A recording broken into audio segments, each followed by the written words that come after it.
না, শোনা যাচ্ছে তাই না? জি ম্যাম, শোনা যাচ্ছে। Thank you.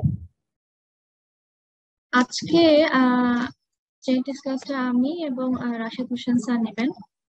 স্যার মেইনলি শুরু কর স্যার মেইনলি পার্টটা কন্টিনিউ করবেন, আমি শুরু করছি। আজকে আমরা টিস্যু কালচার বিষয়ে পড়বো। আমি share the slide.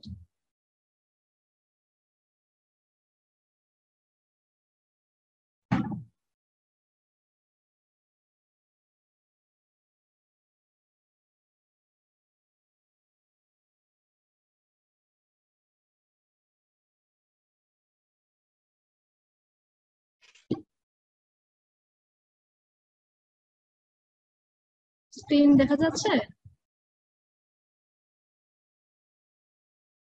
G ma'am. Thank you.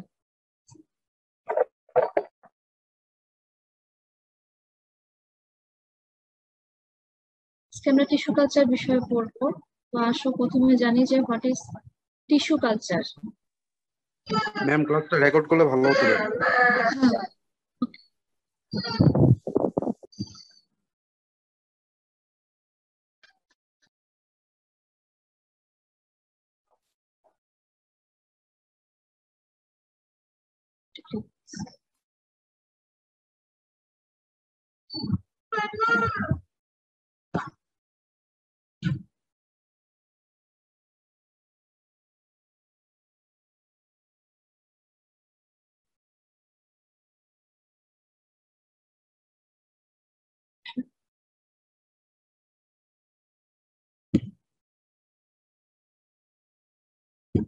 Recording in progress.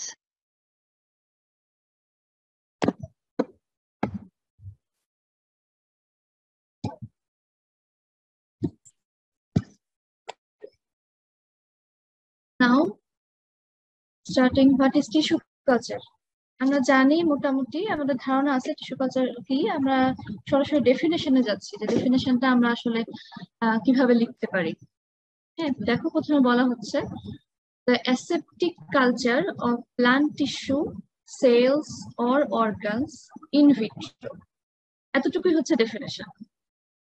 এখানে কয়েকটা কথা আছে, aseptic culture, plant cell, tissue, organs and in vitro। এখানে plant cell, tissue and organ সম্বন্ধে জানা আছে। ইনভিট্রো শব্দের অর্থ হচ্ছে artificially. Aseptic culture means away of septic condition, মানে জীবাণুমুক্ত কন্ডিশন, জীবাণু যাতে না থাকে এরকম একটা কন্ডিশনের মধ্যে আমরা কালচার করব artificially.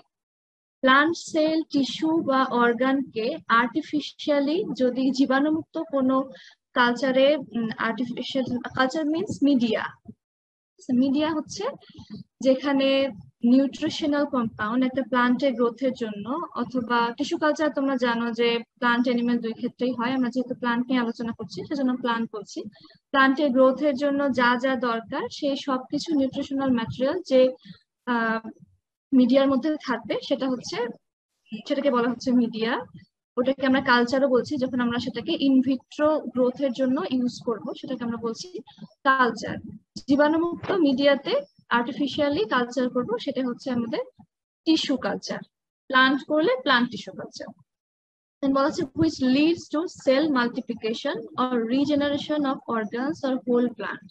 That means purpose of tissue culture কেন করব? রিজেনারেট করার জন্য। কোনো প্লান্টের যদি রিজেনারেশন আমাদের প্রয়োজন হয় সেক্ষেত্রে আমরা এই টিস্যু কালচারটা করব। তোমাদের কি কারো ধারণা আছে যে কেন টিস্যু কালচার আমরা করতে পারি, কি কি কারণে করা হয় সাধারণত? তুই একজন এমনিতে বল, আমরা তো বলবোই ধারণা থেকে, প্রাইমারি ধারণা থেকে। প্ল্যান্টের ক্ষেত্রে সিড দিয়ে প্রোপাগেশন করা যায় না, সে সকল প্ল্যান্টের ক্ষেত্রে করা হয়ে থাকে। এক্স্যাক্টলি, এক নাম্বার পয়েন্ট, যেটাতে সিড দিয়ে প্রোপাগেশন করাটা ডিফিকাল্ট, সেখানে আমরা টিস্যু কালচার দিয়ে সহজেই প্রোপাগেশনে করতে পারি, রিজেনারেশন করতে পারি। আর কেউ?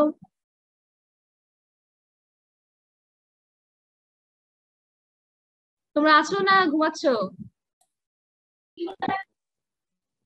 ম্যাম খুব অল্প সময়ে প্ল্যান্টের অল্প ছোট্ট একটু পার্ট থেকে অনেকগুলো প্রোপাগেটিং ম্যাটেরিয়াল তৈরি করার জন্য। হ্যাঁ, এটাও একটা পয়েন্ট। খুব অল্প সময়ে করা যায় এবং অনেক বেশি পরিমাণে করা যায়, অল্প জায়গায় করা যায়। আর কেউ?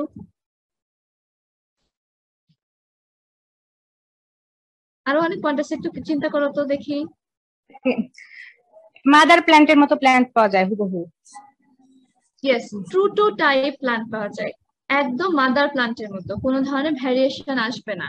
নর্মালি টিস্যু কালচারের প্রিন্সিপালে ভ্যারিয়েশন আসবে না, এইরকম চিন্তা করে করা হয়, ট্রু টু টাইপ প্ল্যান্ট করা হয়। আর একটা ইম্পর্টেন্ট হচ্ছে ভাইরাস ফ্রি আর প্যাথোজেন ফ্রি প্ল্যান্ট পাওয়া যায়।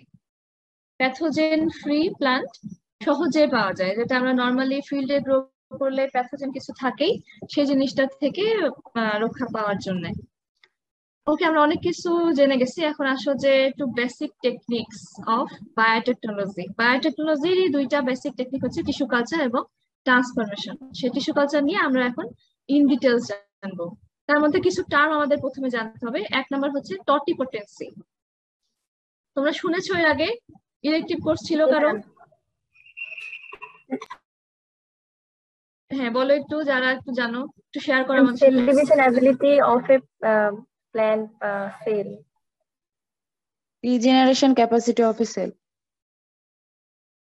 Yes, regeneration capacity of a cell. Cell তো মোটামুটি সেল ডিভিশনাল ক্ষমতা তো মোটামুটি থাকেই।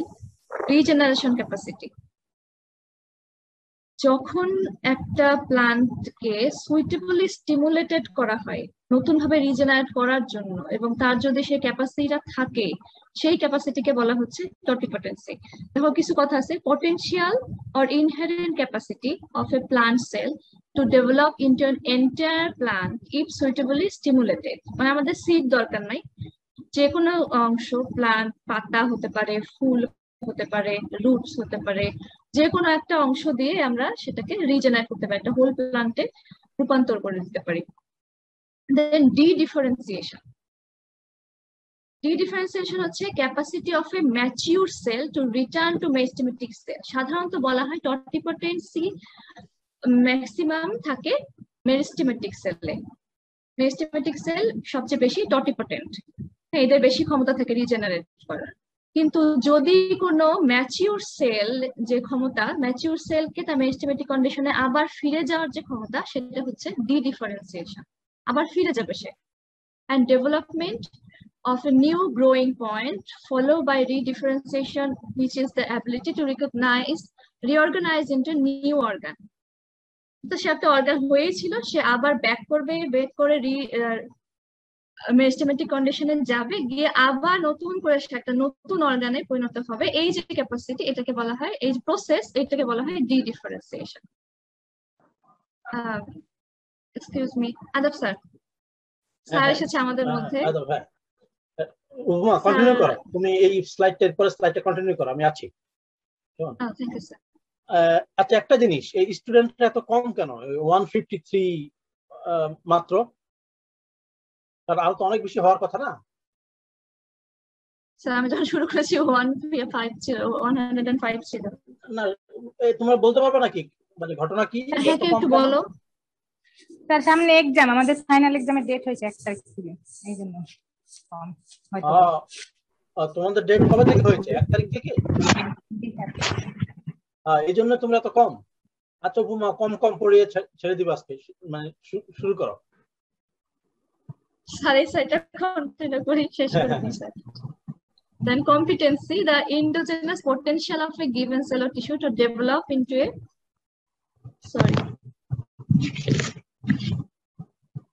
particular way. এটা হচ্ছে যে একটা টিস্যু বা একটা যে গিভেন সেলের নির্দিষ্ট ওয়েতে গ্রো করার যে পটেনশিয়াল হচ্ছে কম্পিটেন্সি।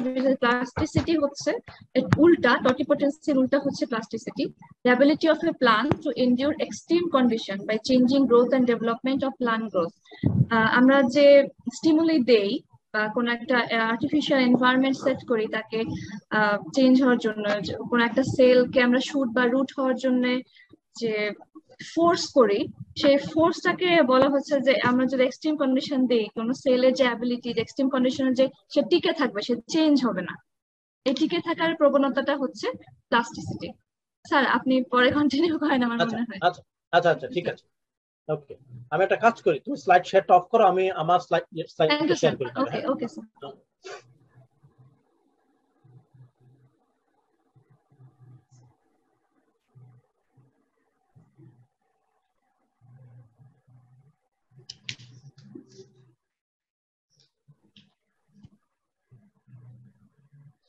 এই সবাই দেখতে পাচ্ছ তো না? জি স্যার। হ্যাঁ, একটু কথা বলবা, মানে কয়েকজন আছে একটু রেসপন্স করবা, কেমন? তাহলে আমাদের সুবিধা হবে মানে কমিউনিকেট করতে। শুনতে পাচ্ছ? জি স্যার, শোনা যায় স্যার। আচ্ছা, এই জি বলো। স্যার আমি আমার কম্পিউটার রেকর্ডিংটা শুরু করেছিলাম, আপনি যদি আবার শুরু করেন নতুন করে তাহলে তোমার মনে এখন হয় হবে। তোমার এখন রেকর্ডিং হচ্ছে? হ্যাঁ হচ্ছে স্যার। তাহলে হোক হোক, এখানেই হোক, ঠিক আছে নাকি? আচ্ছা আচ্ছা ঠিক আছে স্যার। ওকে, তুমি পরে আমাকে ভিডিওটা পাঠিয়ে দিলেই হবে, ঠিক আছে? আচ্ছা, তবে আমি নিজেই করি আরেকবার।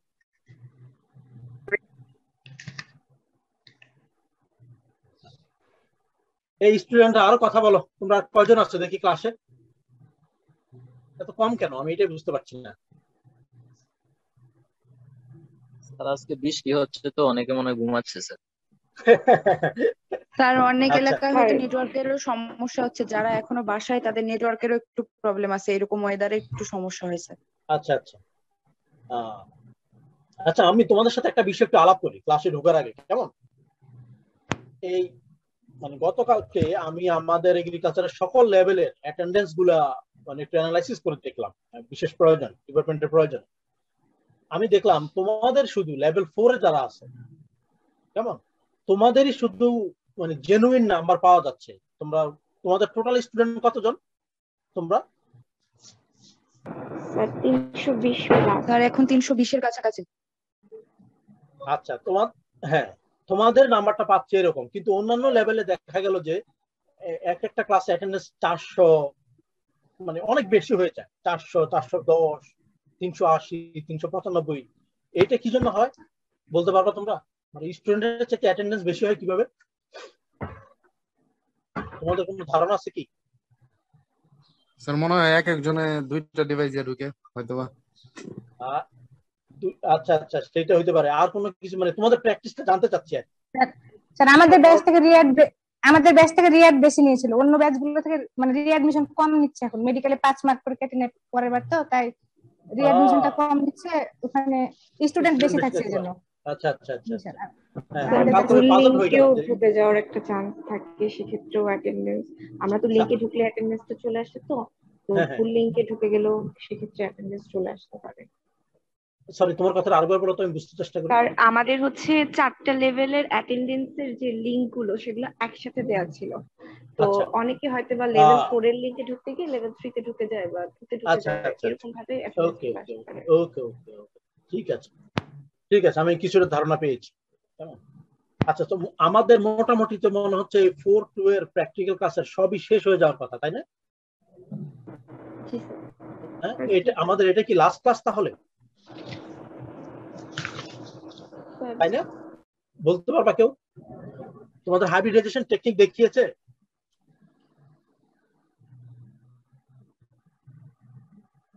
হ্যালো? না স্যার। হাইব্রিডাইজেশন টেকনিকের কোনো ক্লাস হয় নাই?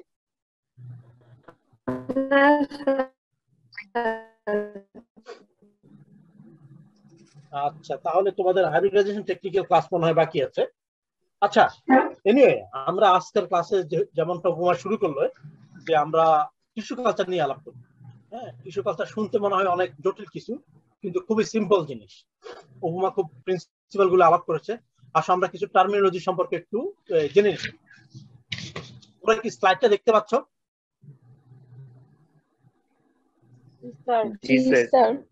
এই রেড কালার করা আছে, এই টার্ম গুলো একটু পড়ো দেখি, যে কোনো একজন জোরে জোরে পড়ো দেখি।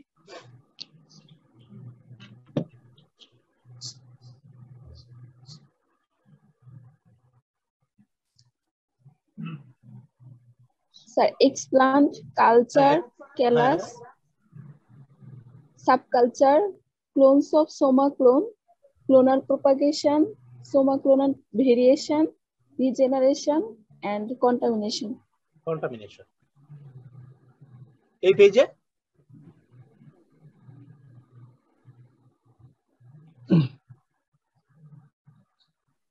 এখানে কি আছে? Embryogenesis, organogenesis, organogenesis এর আন্ডারে হচ্ছে indirect organogenesis and direct organogenesis, suspension culture. Suspension culture. এগুলো খুব সংক্ষেপে একটু আলাপ করি, কেমন?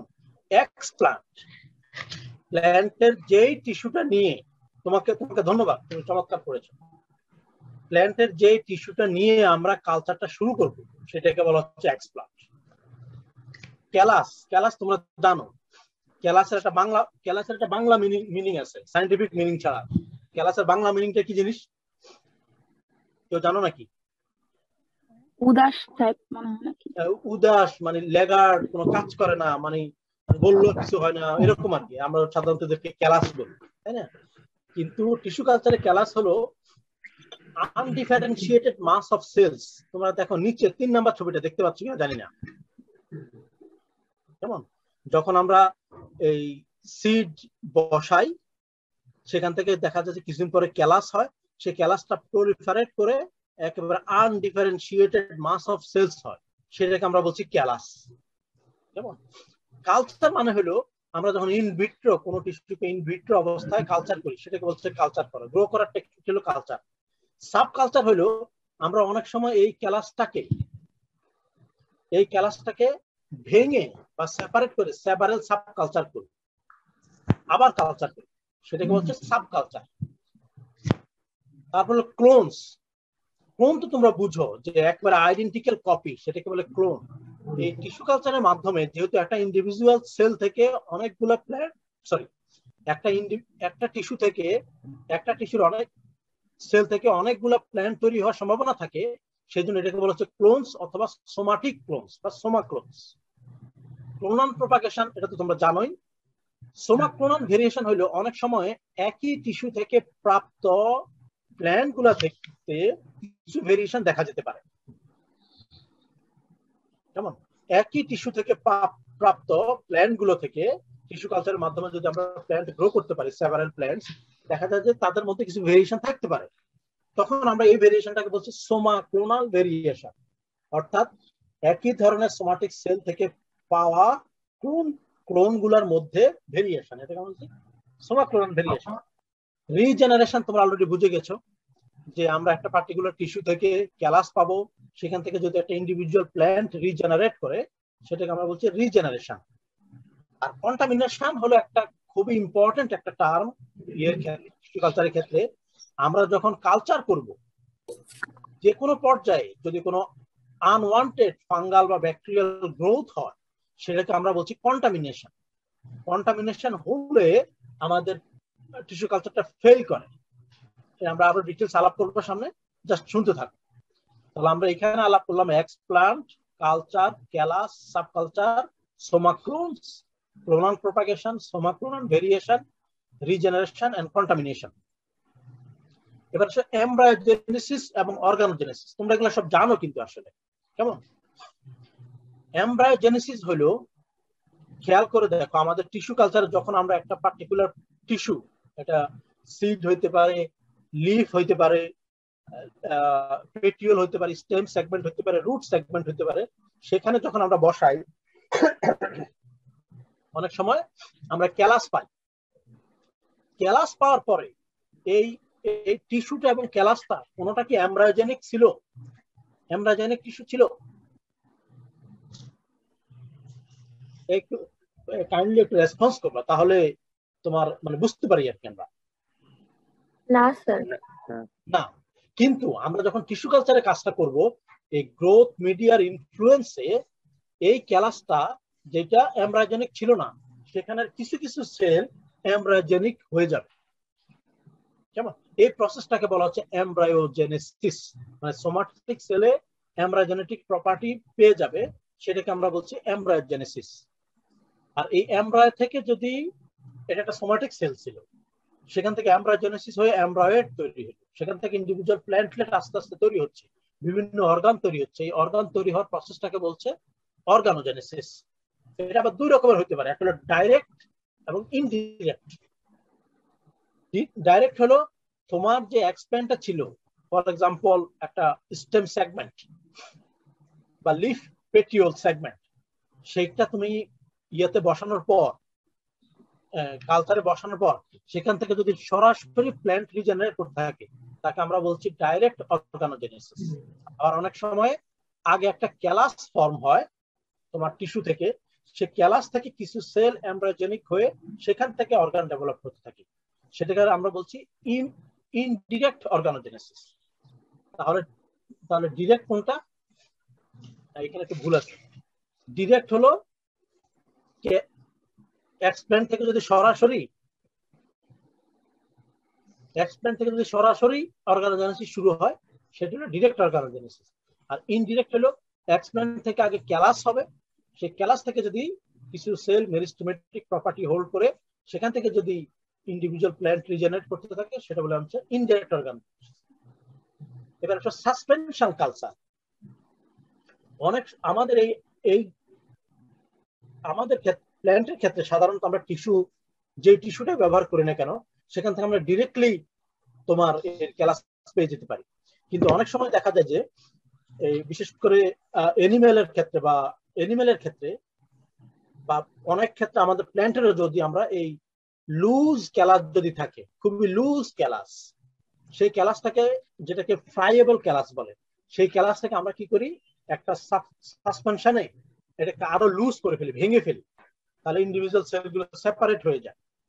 এই সাসপেনশনটাকে যখন আমরা আবার কালচার করি তখন এই কালচারটাকে বলা হচ্ছে সাসপেনশন কালচার। সাসপেনশন কালচারটা করা হয় যখন একটা গ্রুপ অফ একটা ক্যালাস থেকে যদি আমরা অনেকগুলো নতুন ক্যালাস রিজেনারেট করতে চাই বা অনেকগুলো প্ল্যান্ট পেতে চাই, তখন এই একটা ফ্রাইয়েবল ক্যালাসকে ভেঙে সাসপেনশন কালচার করা। এগুলো হলো মোটামুটি টিস্যু কালচারের কিছু জেনারেল টার্মিনোলজি। তোমরা এগুলা জানা থাকলে আমাদের নেক্সট টপিকসটা ইজি হবে। এইটুকু পর্যন্ত কারো কোনো প্রশ্ন আছে?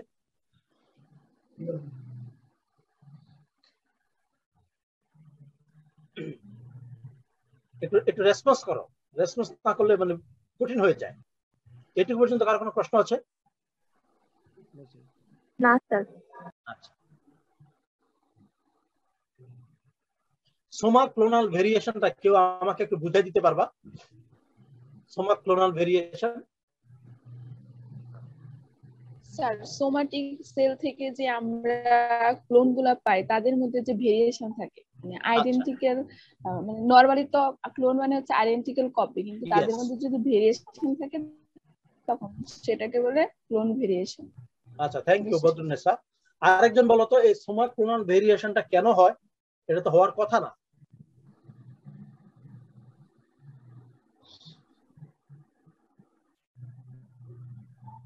একদম ছেলেদের মধ্যে থেকে বলো দেখি, সোমা ক্লোনাল ভেরিয়েশনটা কেন হয়?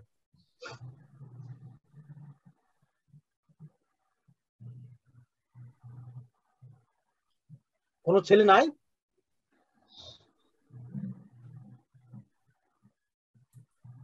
স্যার সাপোজ করেন যে মানে একটা ফিল্ডে এক জায়গাতে মানে গোবর বা অর্গানিক ম্যাটার বেশি ছিল আর এক জায়গাতে কম ছিল, তো আমি যদি একই ক্লোন যদি সেই মানে ফার্টাইল জায়গায় লাগাই আবার আনফার্টাইল জায়গায় লাগাই তাহলে একটু ডিফারেন্সিয়েশন হবে ইভেন্চুয়ালি। এই জন্য মানে যে সেম ক্লোনের ভিতরে একটু মানে ডিফারেন্সিয়েশন হয়। আচ্ছা, তৌসিফ তোমার কনসেপ্ট ঠিক আছে, কিন্তু আমরা তো টিস্যু কালচারের কথা বলছি। টিস্যু কালচারের এক্সাম্পল, তোমার কনসেপ্টটা ঠিক আছে, টিস্যু কালচারের এখান থেকে একটা এক্সাম্পলটা দিবা? মানে আমরা তো টিস্যু কালচারে নিশ্চয়ই আর মানে ফার্টিলাইজার দিচ্ছি না, বা তোমার গ্রোথ মিডিয়ামের কনসেন্ট্রেশনের উপর করতে পারি। ইয়েস, গ্রোথ মিডিয়ামের ইনফ্লুয়েন্সের কারণে, ইয়েস, গ্রোথ মিডিয়ামের যে কন্টেন্ট গুলো থাকে তার ইনফ্লুয়েন্সের কারণে সোমা ক্লোনগুলোর মধ্যে ভেরিয়েশন হতে পারে। ঠিক আছে, ওকে। আচ্ছা, আমরা নেক্সট আলাপে ঢুকি। এটা তো ওভারঅল একটা টিস্যু কালচার প্রসেসের একটা দেখাচ্ছি, ওভারঅল স্কেচ। আমরা একটা ইন্ডিভিজুয়াল প্ল্যান্ট থেকে একটা এক্সপ্ল্যান্ট নিব, what ever tissue it may be, সেটাকে আমরা নিউট্রিয়েন্ট মিডিয়া, গ্রোথ মিডিয়াতে আমরা কালচার করব। সেই কালচার করলে সেই এক্সপ্ল্যান্টটা বা প্ল্যান্ট টিস্যুটা সেখান থেকে একটা ক্যালাস ইনডিউস হবে, সেই ক্যালাসটা আস্তে আস্তে বড় হবে, সেই ক্যালাসের কিছু কিছু সেল এমব্রায়োজেনিক হয়ে যাবে, সেই এমব্রায়োজেনিক সেলগুলো থেকে এমব্রায়োয়েড তৈরি হয়ে সেখান থেকে ইন্ডিভিজুয়াল প্ল্যান্টলেট রিজেনারেট করবে। আমরা সেই ইন্ডিভিজুয়াল প্ল্যান্টলেটটাকে কেয়ার করে আস্তে আস্তে বড় করে ফেলবো।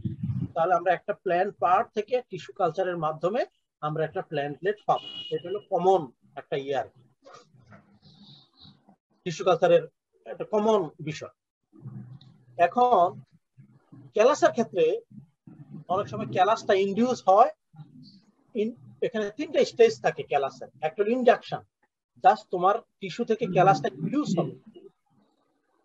তারপর হলো ক্যালাসটা ইনডিউস হওয়ার পরে প্রলিফারেশন, ক্যালাসটা প্রলিফারেট করবে। তারপর হলো ডিফারেন্সিয়েশন, যেটাকে আমরা বলেছিলাম যে কিছু, তোমরা যদি এই ছবিটা খেয়াল করে দেখো, এই ক্যালাসটাতে এখনো পর্যন্ত কোনো সেল এমব্রায়োজেনিক হয়নি, কিন্তু আর একটু ফার্দার প্রোগ্রেস করার পর কিছু কিছু সেল তোমরা দেখো গ্রিন হয়ে গেছে। আমরা ধরে নেই সেই ক্যালাসগুলোই এমব্রায়োজেনিক হয়ে গেছে। সেই এমব্রায়োজেনিক ক্যালাসগুলো থেকেই আস্তে আস্তে করে ইন্ডিভিজুয়াল প্ল্যান্টলেট রিজেনারেট করতে থাকবে। কেমন? তাহলে ক্যালাস ইন্ডাকশনের তিনটে স্টেজ হলো ইন্ডাকশন, প্রলিফারেশন এবং ডিফারেন্সিয়েশন। স্যার গ্রিন হলে কেন বুঝবো এমব্রায়োনিক হয়ে গেছে স্যার? কারণ ওই আদারওয়াইজ অন্য সেলগুলো থেকে, মানে একেবারে ফ্যাকাশে যে সেলগুলো থাকে ক্যালাসে, সেগুলো থেকে পরে আর প্ল্যান্টলেট রিজেনারেট করে না। যে সেলগুলো গ্রিন হয়ে যায় সেটা আস্তে আস্তে থেকে শুট ইনিশিয়েট করতে থাকে, পরে রুট ইনিশিয়েট করে। এই জন্য আমরা এটা মানে ল্যাবরেটরি অ্যাজাম্পশন, মানে ওরকম স্পেসিফিক কারণ না এখানে, মানে পরীক্ষা করতে করতে মানে মানে অবশ্যই কারণ আছে। কেন একটা সেল এমব্রায়োজেনিক হয় তার অবশ্যই কারণ আছে, কিন্তু আমরা ল্যাবরেটরিতে কি দেখে বুঝবো এই ক্যালাসের কোন সেলটা এমব্রায়োজেনিক বা কোন সেলটা এমব্রায়োজেনিক না? আমরা দেখবো যদি এখানে আস্তে আস্তে করে গ্রিন হওয়া শুরু হয়। কেমন? ফর এক্সাম্পল তুমি এরকম 20টা পেট্রি ডিশে তুমি ক্যালাস বসালা, 20টা পেট্রি ডিশে ক্যালাস আসলো। এখন তুমি অনেকদিন হওয়ার পরও দেখছো যে মাত্র 2টা পেট্রি ডিশে গ্রিন টিস্যু দেখা যাচ্ছে। এর মানেটা কি? এর মানে হলো বাকি 18টাতে তোমার এখনো গ্রিন টিস্যু আসে নাই বা এমব্রায়োজেনিক টিস্যু আসে নাই, সেলগুলো এমব্রায়োজেনিক হয় না। কেমন? তো তুমি এই বাকি 18টা থেকে তুমি ক্যালাস ইন্ডিভিজুয়াল প্ল্যান্টলেট পাবা না। কথা বুঝতে পেরেছো? তখন তোমাকে further either tissue culture growth media change করতে হবে অথবা এনভায়রনমেন্ট চেঞ্জ করতে হবে যাতে ওই ক্যালাসগুলো এমব্রায়োজেনিক হয়। সো মানে গ্রিননেস দেখে আমরা আইডেন্টিফাই করি যে whether it is embryogenic or not. বুঝতে পেরেছো? জি স্যার। ইয়েস। এবার আসো আমরা প্ল্যান্টের সাধারণত কি কি জিনিস এক্সপ্ল্যান্ট হিসেবে ব্যবহার করি। যে কোনো কিছু প্ল্যান্টে এক্সপ্ল্যান্ট হিসেবে ব্যবহার করা হতে পারে, তবে এদের ইফেক্টিভিটি এক এক রকম হতে পারে। যেমন ধরো রুট সেগমেন্ট হতে পারে, স্টেম সেগমেন্ট হতে পারে, নিউ বার্ড হতে পারে, তারপরে লিফ ডিস্ক বা লিফ সেগমেন্ট বা একেবারে মেরিস্টেমেটিক টিস্যু হতে পারে, সিড হতে পারে, যে কোনো কিছুই মোটামুটি ভাবে আমরা এক্সপ্ল্যান্ট হিসেবে ব্যবহার করতে পারি। এই ডিপেন্ডিং অন তোমার এক্সপ্ল্যান্ট আমরা অনেক সময় অন্য ভাবন রাখি। যেমন ধরো আমরা যদি এমব্রায়ো নিয়ে করি তাহলে এমব্রায়ো কালচার, অর্গান নিয়ে করলে অর্গান কালচার, ক্যালাস কালচার বা সেল কালচার করা হয়ে থাকে। কেমন? এখানে খেয়াল করে সিড, মেরিস্টেম, প্রোটোপ্লাস্ট, অর্গানের মধ্যে root, shoot, leaf, filament, bud, callus, anther, ovule, মানে যে কোনো কিছু আসলে টিস্যু কালচার করা যায়। আমাদের নির্দিষ্ট পারপাসের উপরে বেস করে আমরা সবকিছুই টিস্যু কালচার করতে পারি। এখন আসো মূল প্র্যাকটিক্যাল আলাপে, যে টিস্যু কালচার করতে হলে আমাদের কি কি দরকার। কেমন? এই আলাপে ঢোকার আগে একটা নর্মাল প্ল্যান্ট, একটা নর্মাল সিড যদি আমরা গ্রো করার চেষ্টা করি, সেই একটা নর্মাল সিডে জার্মিনেট করার জন্য বা প্ল্যান্টলেট হওয়ার জন্য কি কি জিনিস প্রয়োজন সেটাকে একটু আলাপ করে দেখি। স্যার পানি, ওয়াটার লাগবে, তারপরে ওয়াটার লাগবে, টেম্পারেচার লাগবে, টেম্পারেচার হ্যাঁ ওয়াটার, টেম্পারেচার আর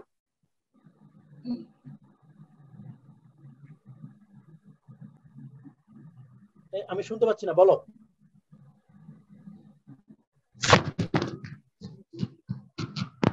মেহেদি বলো। লাইট লাইট তো লাগবে না স্যার। লাইট স্যার অক্সিজেন লাগবে। অক্সিজেন লাগবে, বলতে থাকো। নিউট্রিয়েন্ট লাগবে। নিউট্রিয়েন্ট লাগবে, আর কি লাগবে? আর একটা মিডিয়া লাগবে স্যার। একটা মিডিয়া লাগবে, এক্স্যাক্টলি। দেখো এটা কিন্তু নরমাল একটা প্ল্যান্টের সিড থেকে সিডলিং হওয়ার জন্য এগুলো লাগবে। আমরা টিস্যু কালচারের ক্ষেত্রে আমরা এই কাজটাই করব। কেমন? আমরা এই কাজটাই করব। আমরা একটা অ্যাপ্রোপ্রিয়েট টিস্যু নিব, এটাকে একটা সুইটেবল গ্রোথ মিডিয়া দিব আমরা। কেমন? যে টিস্যুটা সিডের মধ্যে লাইটও লাগে। ইয়েস, টিস্যুটা আর সয়েল লাগবে, সয়েল। হ্যাঁ, ওই তো একটা মিডিয়া বললো, সেটাই সে মিডিয়া বললো। কেমন? আচ্ছা, এখন টিস্যু কালচারের ক্ষেত্রে খেয়াল করে দেখো, আমরা যে টিস্যুটাই নেই না কেন, প্রথমে একটা অ্যাপ্রোপ্রিয়েট গ্রোথ মিডিয়াম দিতে হবে। কেমন? আমরা যদি টিস্যুটাকে নরমালি রেখে দেই, টিস্যুটা কিন্তু বাঁচবে না। কেমন? সেই টিস্যুটা সার্ভাইভ করার জন্য আমরা একটা অ্যাপ্রোপ্রিয়েট গ্রোথ মিডিয়াম ওকে দিই। তারপরে অ্যাসেপ্টিক কন্ডিশন বা স্টেরাইল কন্ডিশন, এটা খুবই ইম্পর্টেন্ট টিস্যু কালচারের ক্ষেত্রে, যে এইটা হইতে হবে একেবারে কন্টামিনেশন লেস, কোনো ধরনের ফাঙ্গাল, ব্যাকটেরিয়াল বা আনওয়ান্টেড কন্টামিনেশন থাকা যাবে না। কারণ আমার এই টিস্যুটা, সেটা তো অলরেডি তার মাদার প্ল্যান্ট থেকে ডিটাচড। কেমন? সেটা অলরেডি ভালনারেবল আছে, তাকে তো আমরা অ্যাপ্রোপ্রিয়েট গ্রোথ মিডিয়াম দিবই। যদি কোনো কন্টামিনেশন হয়ে যায়, টিস্যুটা ডিজেনারেট করে যাবে, সার্ভাইভ করবে না। প্লাস আমার কালচারটাকেও এটা হ্যাম্পার করবে কোনো কন্টামিনেশন। সো আমাদের গ্রোথ টিস্যু লাগবে, প্রথমে টিস্যু লাগবে, তারপর গ্রোথ অ্যাপ্রোপ্রিয়েট গ্রোথ মিডিয়াম লাগবে, তারপরে লাগবে হলো অ্যাসেপ্টিক কন্ডিশন, স্টেরাইল কন্ডিশন। তারপর একটা ইম্পর্টেন্ট জিনিস হলো গ্রোথ রেগুলেটরস। যেহেতু আমি একটা টিস্যুকে গ্রো করাতে চাচ্ছি, তাহলে কিছু হরমোনাল স্টিমুলেশন প্রয়োজন হবে, যেটা উপমা একটা ডেফিনিশনে বলেছিল যে সুইটেবল স্টিমুলেশন প্রয়োজন হয়। তো এই স্টিমুলেশনটা দেওয়ার জন্য আমরা অ্যাপ্রোপ্রিয়েট গ্রোথ রেগুলেটর ব্যবহার করব, সাধারণত অক্সিন এবং সাইটোকাইনিন ব্যবহার করব। কেমন? আচ্ছা, তারপর প্রয়োজন হয় অনেক সময় ফ্রিকোয়েন্ট সাব কালচারিং এর প্রয়োজন হয়। যেমন একটা টিস্যু থেকে ক্যালাস হয়ে প্ল্যান্টলেট ইনিশিয়েট হতে হতে দেখা যায় যে 3, 4, 5 উইকস লেগে যেতে পারে।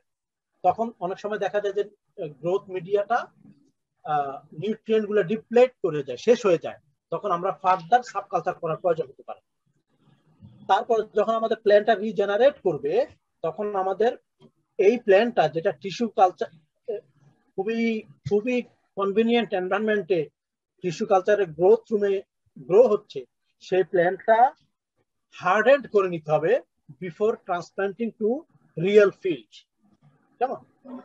তাহলে আমাদের টিস্যু কালচারের জন্য যেই কয়েকটা সেভারাল ক্রিটিক্যাল রিকোয়ারমেন্ট আছে, সেগুলো হলো tissue, appropriate growth medium, aseptic condition, growth regulators, frequent sub culturing and অ্যাক্লিমেটাইজেশন।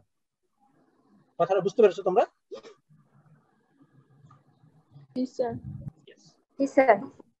এবার আসো আমরা একটা টিস্যু কালচার ল্যাবরেটরি সম্পর্কে একটু আলাপ করি। টিস্যু কালচার ল্যাবরেটরি একটা স্পেসিফিক ধরন আছে। কেমন? সাধারণত এখানে একটা ওয়াশিং রুম থাকবে। তোমরা যদি ফিজিক্যালি ক্লাস হতো, আমাদের ডিপার্টমেন্টে একেবারে ডেডিকেটেড খুব চমৎকার টিস্যু কালচার ল্যাব আছে, আমরা তোমাকে পুরোটাই দেখাতে পারতাম। এখন যেহেতু অনলাইনে কিছুটা আলাপ করে দিচ্ছি। একটা ওয়াশিং রুম লাগবে, একটা স্টেরিলাইজেশন অথবা মিডিয়া প্রিপারেশন রুম অথবা স্টোরেজ রুম লাগবে, ইনোকুলেশন বা অ্যাসেপ্টিক ট্রান্সফার। ইনোকুলেশন বলতে যখন আমরা এক্সপ্ল্যান্টটা মিডিয়াতে বসাই অথবা এক মিডিয়া থেকে আরেক মিডিয়াতে যখন আমরা সাব কালচার করি, এইটাকে বলা হচ্ছে যে ইনোকুলেশন। আলাদা একটা রুম লাগবে, ইনকিউবেশন রুম লাগবে। এখানে আমরা এই ইনোকুলেটেড টিস্যু গুলোকে আমরা ইনকিউবেট করি অথবা কালচার করি, কালচার রুম বা ইনকিউবেশন রুম লাগবে। তারপর সেখান থেকে যদি আমরা কোনো ডেটা নেই বা আমাদের সাব কালচার গুলোকে যদি আমরা অবজার্ভ করতে চাই, আলাদা রুমে নিয়ে গিয়ে আমরা সেই ডেটাগুলো নেই অথবা আমাদের ক্রিটিক্যালি অবজার্ভ করি। সেই জন্য একটা আলাদা অবজারভেশন বা কালেকশন রুম লাগবে। তারপরে প্ল্যান্টলেট গ্রো করে গেলে আলাদা একটা অ্যাক্লিমেটাইজেশন চেম্বার প্রয়োজন হয়, যেখানে আমরা প্ল্যান গুলাকে হার্ডেন করে নিই। আমাদের ল্যাবে সবই আছে, যদি তোমরা ফিজিক্যালি থাকতা তাহলে তোমাদেরকে আমরা দেখাতে পারতাম। কেমন? এখন একটু এবং প্রত্যেকটা রুমে তার পারপাস অনুযায়ী অনেক রকমের ইকুইপমেন্টস এবং রিএজেন্টস থাকে। তোমাদেরকে যে আমরা হ্যান্ড আউটটা দিব সেখানে তোমাদের সবকিছু লিখে থাকবে, তোমরা দেখে নিতে পারবে। তাহলে মোটামুটি ভাবে একটা টিস্যু কালচার ল্যাবে এই ধরনের সবগুলো জিনিসই থাকতে হয়। Washing room, sterilisation or media preparation room, inoculation room, incubation or culture room, data collection room এবং অ্যাক্লিমেটাইজেশন চেম্বার, সবগুলো জিনিস থাকতে হয়। এবার আসো মিডিয়া প্রিপারেশন রুমে কি কি জিনিস থাকতে পারে। সাধারণত মিডিয়া প্রিপারেশনের সাথে যেসব জিনিস প্রয়োজন হয়, আমি এখানে ডিটেইলসে গেলাম না, তোমরা আলাপ করলেই তোমরা বুঝতে পারবা। একটু পরে আমরা আলাপ করব।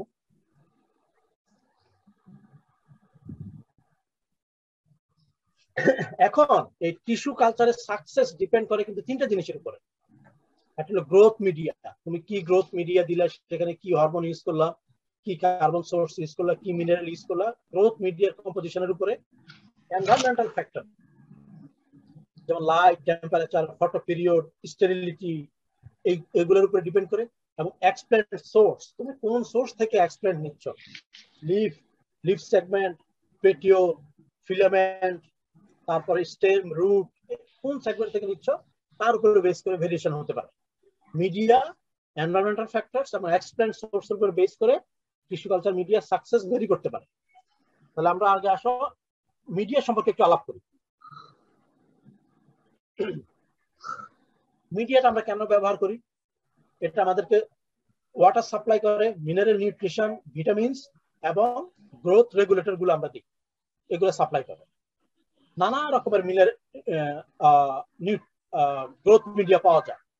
আমরা আমাদের ল্যাবে সাধারণত করি কি, ইন্ডিভিজুয়াল কম্পাউন্ড, কেমিক্যাল কম্পাউন্ড একসাথে করে করে আমরা মিডিয়া তৈরি করি। কিন্তু যারা খুব বিজি ল্যাব, যাদের অনেক বেশি টিস্যু কালচার করা লাগে, তাদের জন্য একেবারে কমার্শিয়াল ফর্মে, কমার্শিয়াল পাউডার ফর্মে মিডিয়া পাওয়া যায়, তারা সরাসরি মিডিয়াগুলো ব্যবহার করে। কিছু মিডিয়ার নাম একটু জেনে নেই। যেমন খুবই ওয়াইডলি ইউজড হলো মুরাশিস এন্ড স্কুক মিডিয়াম। 1962 মুরাশিস এন্ড স্কুক নামে দুইজন সায়েন্টিস্ট এই মিডিয়ামটা ডেভেলপ করেছে, মুরাশিস এন্ড স্কুক মিডিয়াম। তারপর আছে গামবোর্গ B5 মিডিয়াম, N6 মিডিয়াম, এরকম নানা রকমের মিডিয়াম আছে। যেমন আমরা সাধারণত এই MS মিডিয়া বা মুরাশিস স্কুক মিডিয়া, B5 মিডিয়া এবং N6 মিডিয়া, এই চারটাই আমরা বেশি কমার্শিয়ালি ব্যবহার করি। এখন আসো মিডিয়াতে কি কি জিনিস থাকে এটা একটু বোঝার চেষ্টা করি। আমাদের ম্যাক্রোনিউট্রিয়েন্ট থাকবে কিছু। ম্যাক্রোনিউট্রিয়েন্ট বলতে potassium, phosphorus, calcium, magnesium, sulphur, এই ম্যাক্রোনিউট্রিয়েন্ট গুলো আমাদের মিডিয়াতে থাকতে হবে। Micronutrient iron, manganese, zinc, boron, copper, molybdenum, cobalt, এই কয়েকটা মাইক্রোনিউট্রিয়েন্ট থাকতে হবে। তারপর আমরা কিছু ভাইটামিন ইউজ করি depending on our purpose. Thiamine, nicotinic acid, pyridoxine অথবা মায়োনিসিটল, কিছু ভাইটামিন ইউজ করি আমরা। সুগার সোর্স বা কার্বন সোর্স হিসেবে আমরা সুক্রোজ ব্যবহার করব অথবা সুক্রোজের পরিবর্তে অন্য কিছু ব্যবহার করতে পারি। তারপরে অ্যাপ্রোপ্রিয়েট প্ল্যান্ট গ্রোথ রেগুলেটর এবং একটা সাপোর্ট সিস্টেম। যেমন ধরো আমাদের সয়েল কিন্তু একটা সলিড সাপোর্ট সিস্টেম, তো আমাদের এই ম্যাক্রো, মাইক্রো, ভিটামিন, সুগার বা প্ল্যান্ট গ্রোথ রেগুলেটর সবই তো লিকুইড। তো সেই লিকুইড মিডিয়াটাকে সলিডিফাই করার জন্য আমরা একটা সাপোর্ট সিস্টেম ব্যবহার করি, সাধারণত এগার ব্যবহার করা হয়। কেমন? আমরা একটু আলাপ করবো একটু পরে। এই এগার সম্পর্কে কেউ জানো নাকি? এগার কি জিনিস? পাউডার ফর্মে সলিডিফাইং এজেন্ট। ইয়েস, এটা একটা সিউইড থেকে কালেক্ট করা হয়। ইয়েস, সিউইড থেকে কালেক্ট করে এটাকে আমরা পাউডার ফর্মে নিয়ে আসি। সেইটা যখন কোনো মিডিয়াতে দেই তখন আমরা এটা অনেকটা যে কোনো লিকুইড মিডিয়াটা সলিডিফাই হয়ে যায়, তখন সেটাকে আমরা এই আমাদের এই গ্রোথ মিডিয়াটা সলিড গ্রোথ মিডিয়া হিসেবে আমরা সেখানে কালচার করতে পারি। এই এগার ছাড়াও আর একটু রিফাইন্ড ফর্মে এগারোজ ব্যবহার হয়, অথবা জেল রাইট নামে কিছু ফাইটা জেল ব্যবহার হতে পারে, অথবা আরো কিছু মেকানিক্যাল স্যান্ড এগুলো ব্যবহার হয়, কিন্তু মোস্টলি এগারটাই ব্যবহার হয়। এখন আমরা যখন ল্যাবরেটরিতে টিস্যু কালচারের কাজটা করব, তখন আমরা সাধারণত করি কি, স্টক সলিউশন তৈরি করে রাখি মিডিয়া প্রিপারেশনের আগে। যেমন অল ম্যাক্রোনিউট্রিয়েন্টস মিলে একটা অল ম্যাক্রোনিউট্রিয়েন্টস মিলে একটা ম্যাক্রোনিউট্রিয়েন্ট স্টক সলিউশন তৈরি করে রাখি। এটাকে 10 টাইমস কনসেন্ট্রেটেড একটা ম্যাক্রোনিউট্রিয়েন্ট স্টক সলিউশন তৈরি করে রাখি। Like iron source 10 time concentrated stock solution তৈরি করে রাখি। ভিটামিনস, মাইক্রোনিউট্রিয়েন্ট, ভিটামিন এবং গ্রোথ রেগুলেটর এগুলো সাধারণত আমরা 100 টাইমস কনসেন্ট্রেটেড স্টক সলিউশন তৈরি করে রাখি আমাদের ল্যাবরেটরিতে কাজ শুরু করার আগেই। তাহলে আমরা কি করি, ম্যাক্রোনিউট্রিয়েন্ট এবং মাইক্রোনিউট্রিয়েন্ট সেগুলোকে আমরা নরমাল ফ্রিজে স্টোর করতে পারি, সাধারণত 1 মাস পর্যন্ত আমরা স্টোর করতে পারি। আয়রন, ভিটামিন এবং গ্রোথ রেগুলেটর সেগুলো আমরা -20 ডিগ্রি সেলসিয়াসে স্টোর করি, এবং সাধারণত বেশি দিন স্টোর না করাটাই ভালো, কারণ এদের ইফেক্টিভিটি নষ্ট হয়ে যায়। আর এই আয়রন সোর্স, ভিটামিন সোর্স বা গ্রোথ রেগুলেটর আমরা করে কি, তৈরি করার পরে ছোট ছোট এলিকুইডস 10 ml 5 ml এভাবে ভাগ করে রাখি। কেন? যাতে আমরা যেই পরিমাণটা নিয়ে কাজ করব সেটা ডিরেক্টলি ফ্রিজ থেকে বের করে নিয়ে এসে আমরা সেটা কাজ করলাম, যাতে অন্যটা আর ফ্রিজ থেকে বের করা না লাগে, সেজন্য আমরা ছোট ছোট ভাগ করে রাখি, সেটাকে আমরা বলছি এলিকুইডস। কেমন? তো তোমাদের এই স্লাইডটা খুবই ইম্পর্টেন্ট পরীক্ষার জন্য। কি কি ম্যাক্রোনিউট্রিয়েন্ট, মাইক্রোনিউট্রিয়েন্ট ব্যবহার করি, কি কি ভিটামিন ব্যবহার করি, এবং এদের স্টক সলিউশন গুলো কত কনসেন্ট্রেশনে তৈরি করি, এবং এগুলোকে আমরা কিভাবে স্টোর করি, এগুলো একটু আমাদের জেনে থাকতে হবে। আচ্ছা, এইটা হলো মুরাশিজান স্কোপ মিডিয়ামের কেমিক্যাল কম্পোজিশন। তোমরা যদি খেয়াল করে থাকো, এই যে ammonium nitrate, potassium nitrate, calcium chloride, magnesium sulphate, potassium, এই ম্যাক্রোনিউট্রিয়েন্ট গুলো আমরা এই কনসেন্ট্রেশনে ব্যবহার করি।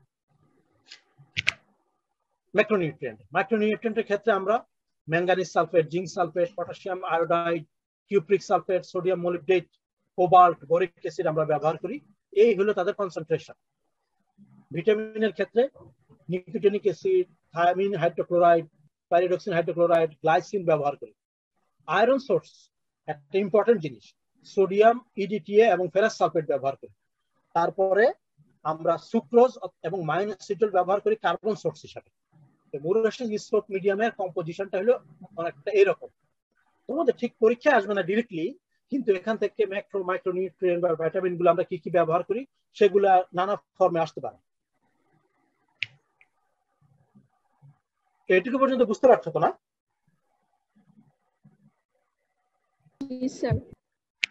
এটা যদি আমরা ল্যাবরেটরিতে ক্লাসটা নিতাম তাহলে অনেক বেশি তোমার ইন্টারেক্টিভ এবং প্র্যাকটিক্যালি হতো আর কি। এখন অনলাইনে যতটুকু বুঝার আমরা চেষ্টা করি। এখন আসো একটা খুব গুরুত্বপূর্ণ বিষয়, যে আমরা মিডিয়াটা তৈরি করবো কিভাবে। আমরা তো এতক্ষণ জানলাম যে আমাদের টিস্যু কালচারের জন্য কি কি প্রয়োজন হয়। একটা ইম্পর্টেন্ট জিনিস হলো মিডিয়া, কত রকম মিডিয়া আছে, মিডিয়ার কাজ কি, এবং মিডিয়ার নিউট্রিয়েন্ট কম্পোজিশন সম্পর্কে আমরা জানলাম। এবার আসো আমরা একটা মিডিয়া কিভাবে আমরা তৈরি করব। ল্যাবরেটরিতে থাকলে হয়তো বা তোমাদেরকে আমরা মিডিয়াটা তৈরি করে দেখাবো। আমরা এখানে আলাপ করছি 1 লিটার মুরাশিজান স্কোপ মিডিয়া তৈরির প্রোটোকল। কেমন? যেহেতু আমরা 1 লিটার তৈরি করব, তো আমরা প্রথমে কি করব, অ্যারাউন্ড 800 ডিস্টিল ওয়াটার নিব একটা বিকারে। কেমন? তারপর সেখান থেকে আমরা সুক্রোজ অ্যাড করব 30 গ্রাম। 30 গ্রাম সুক্রোজ অ্যাড করব, ডিস্টিলড ওয়াটারে সুক্রোজ অ্যাড করব। আচ্ছা, ডিস্টিল ওয়াটার জিনিসটা কি?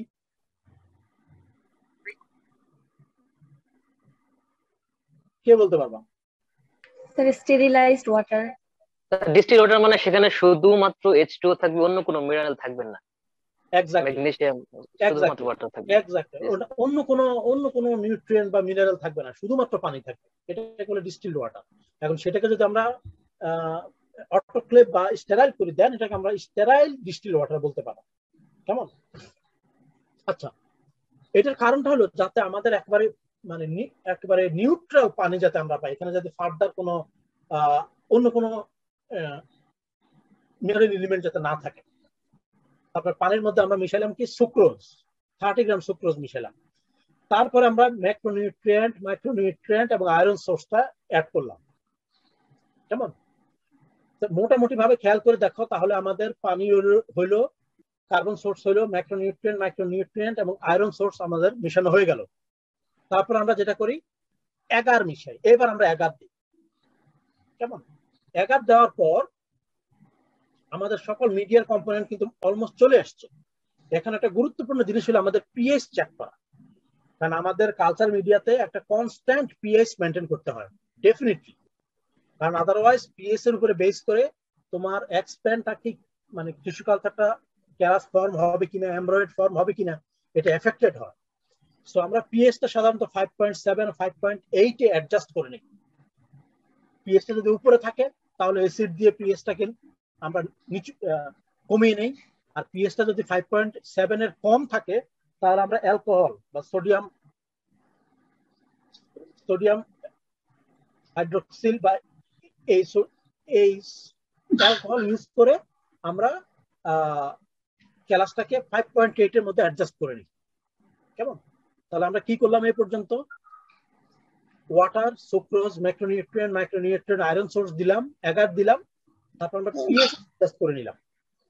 তারপরে আমরা যেটা করি, স্মল ফ্লাস্কে, সাধারণত 250 ml স্মল ফ্লাস্কে ট্রান্সফার করি। ট্রান্সফার করে সেটাকে আমরা এরপরে করি অটোক্লেভ। কেমন? অটোক্লেভ করে নিই। অটোক্লেভটা কেন করি? জীবাণুমুক্ত করার জন্য। এক্স্যাক্টলি, জীবাণুমুক্ত করার জন্য। 121 ডিগ্রি সেলসিয়াসে 15 প্রেসার পার স্কয়ার ইঞ্চে 20 মিনিটের জন্য আমরা অটোক্লেভ করি। এই অটোক্লেভ যখন হয়ে গেল আমাদের, তারপরে এসে আমরা আমাদের ভিটামিন অথবা প্ল্যান্ট গ্রোথ রেগুলেটর আমরা অ্যাড করি। কেমন? এর কারণটা হলো অনেক সময় ভিটামিন বা প্ল্যান্ট গ্রোথ রেগুলেটর গুলো থার্মোলেবাইল হয় বা টেম্পারেচারের কারণে এদের প্রপার্টি ডিজেনারেট করে। সো আমরা এই অটোক্লেভ কমপ্লিট করার পর আমরা সেখানে ভিটামিন এবং প্ল্যান্ট গ্রোথ রেগুলেটর দেই। ঠিক আছে? তারপরে আমরা সেগুলোকে রেখে দেই 4 দিনের জন্য, অবজার্ভ করি যে এখানে কোনো কন্টামিনেশন গ্রো করলো কিনা। যদি কন্টামিনেশন গ্রো না করে দেন আমরা এটাকে টিস্যু কালচারের জন্য ব্যবহার করতে পারি। একটু কি প্রসেসটাকে একটু বুঝতে পারলাম?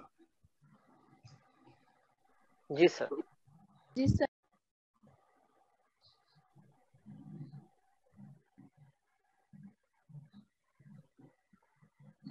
স্যার শেষের অংশটুকু স্যার একবার বলেন। হ্যাঁ বলছি।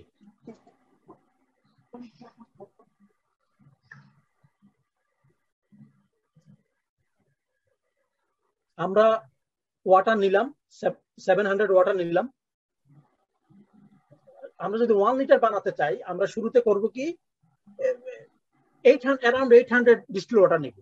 তারপর আমরা সুক্রোজ অ্যাড করব, macronutrient, micronutrient, iron source add করব। তারপর আমরা এগার অ্যাড করব, এগারটাকে ভালোভাবে মিক্স করে নিব। তারপর আমরা পিএইচটা চেক করে স্মল ফ্লাস্কে ট্রান্সফার করে সেগুলোকে আমরা অটোক্লেভ করব। অটোক্লেভ শেষে আমরা ভিটামিন এবং প্ল্যান্ট গ্রোথ রেগুলেটর গুলো অ্যাড করব। তারপর আমরা 4 দিন রেখে দিব যে কোনো কন্টামিনেশন গ্রো করলো কিনা সেটা দেখার জন্য। যদি না হয় দ্যাট মিনস আমাদের মিডিয়া রেডি এবং দেয়ার ইজ নো কন্টামিনেশন, আমরা এক্সপ্লেন্ট বসানো শুরু করে দিই। কেমন? আচ্ছা, আমার একটা ছোট্ট একটা ভিডিও আছে, একটু ভিডিওটা একটু খেয়াল করো। ভিডিওটা কি দেখতে পাচ্ছ? জি স্যার। হ্যাঁ।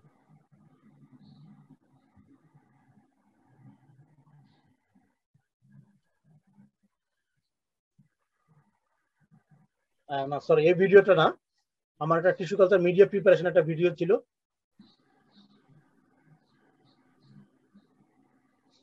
একটু একটু ওয়েট করো।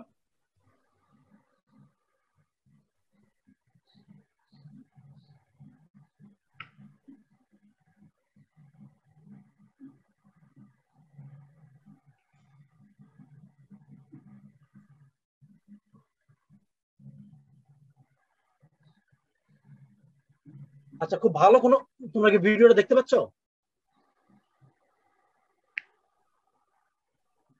ভিডিওটা কি দেখতে পাচ্ছ তোমরা?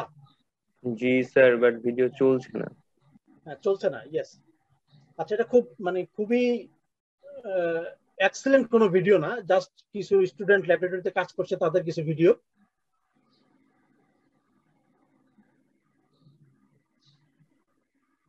এই যে এইরকম একটা বিকারে সাধারণত আমরা সকল মাইক্রোনিউট্রিয়েন্ট গুলো অ্যাড করতে থাকি। এই মাইক্রোনিউট্রিয়েন্ট বা ভিটামিন গুলা, আয়রন সোর্স গুলা এরকম স্টক সলিউশনে করা থাকে। এরকম স্টক সলিউশন থেকে নিয়ে অ্যাপ্রোপ্রিয়েট অ্যামাউন্ট নিয়ে আমরা এগুলোকে মিক্স করতে থাকি একটা বিকারে।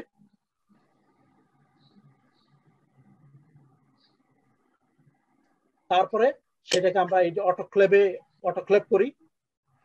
পিএইচ অ্যাডজাস্টমেন্টটা দেখানো হয় না, যদি অটোক্লেভ করতে থাকি।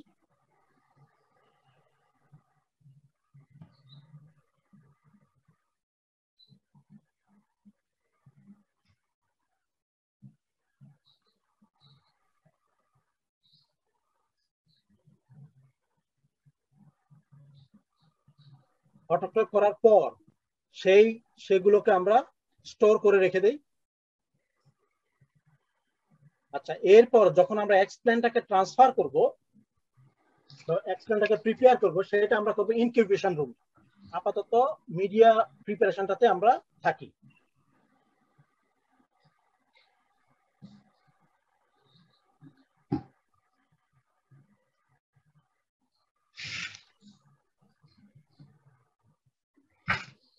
এই তোমাদের পরীক্ষায় তোমাদের এই মানে মিডিয়া প্রিপারেশনের একটা ইয়ে থাকবেই, প্রশ্ন থাকবেই, যে তোমাকে একটা নির্দিষ্ট ভলিউম দিয়ে দিবে, 1 লিটার বা 500 ml অথবা 250 ml অথবা 2 লিটার, বলবো যে এটা তোমার এই ল্যাবরেটরি প্রটোকলটা তোমাকে লিখতে হবে পরীক্ষায়, কেমন? সো এটা ইম্পর্টেন্ট। আর আমরা ফিজিক্যালি ক্লাস হলে আমরা সাধারণত করতাম কি, যে তোমাদেরকে নিজেরা একটা মিডিয়া প্রিপারেশন করে এবং টিস্যু কালচার ল্যাবে চমৎকার একটা ট্যুর করে দিতে পারতাম। উপমা আছো কি? উপমা আছি স্যার। হ্যাঁ, তোমার যদি কোনো কিছু ইনপুট দেওয়া থাকে তুমি দিতে পারো, কিন্তু থামিয়ে দিবা না। ঠিক আছে স্যার, কন্টিনিউ করেন, আমার মনে হয় যে খুব সুন্দর হচ্ছে। আচ্ছা, এবার আসলে আমরা প্ল্যান্ট গ্রোথ রেগুলেটর গুলো নিয়ে একটু আলাপ করি। মিডিয়া আমরা বুঝে গেলাম, এবার প্ল্যান্ট গ্রোথ রেগুলেটর নিয়ে একটু আলাপ করি। আমাদের প্ল্যান্ট টিস্যু কালচারের ক্ষেত্রে প্ল্যান্ট গ্রোথ রেগুলেটর খুব একটা ইম্পর্টেন্ট জিনিস। আমরা সাধারণত এখানে অক্সিন এবং সাইটোকাইনিন ব্যবহার করি।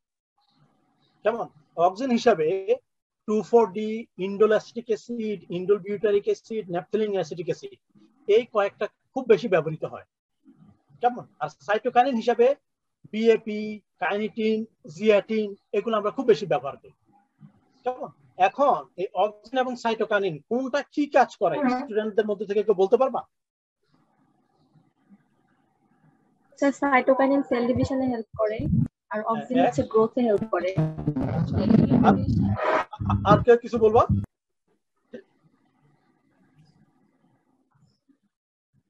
আর কেউ কিছু বলবা?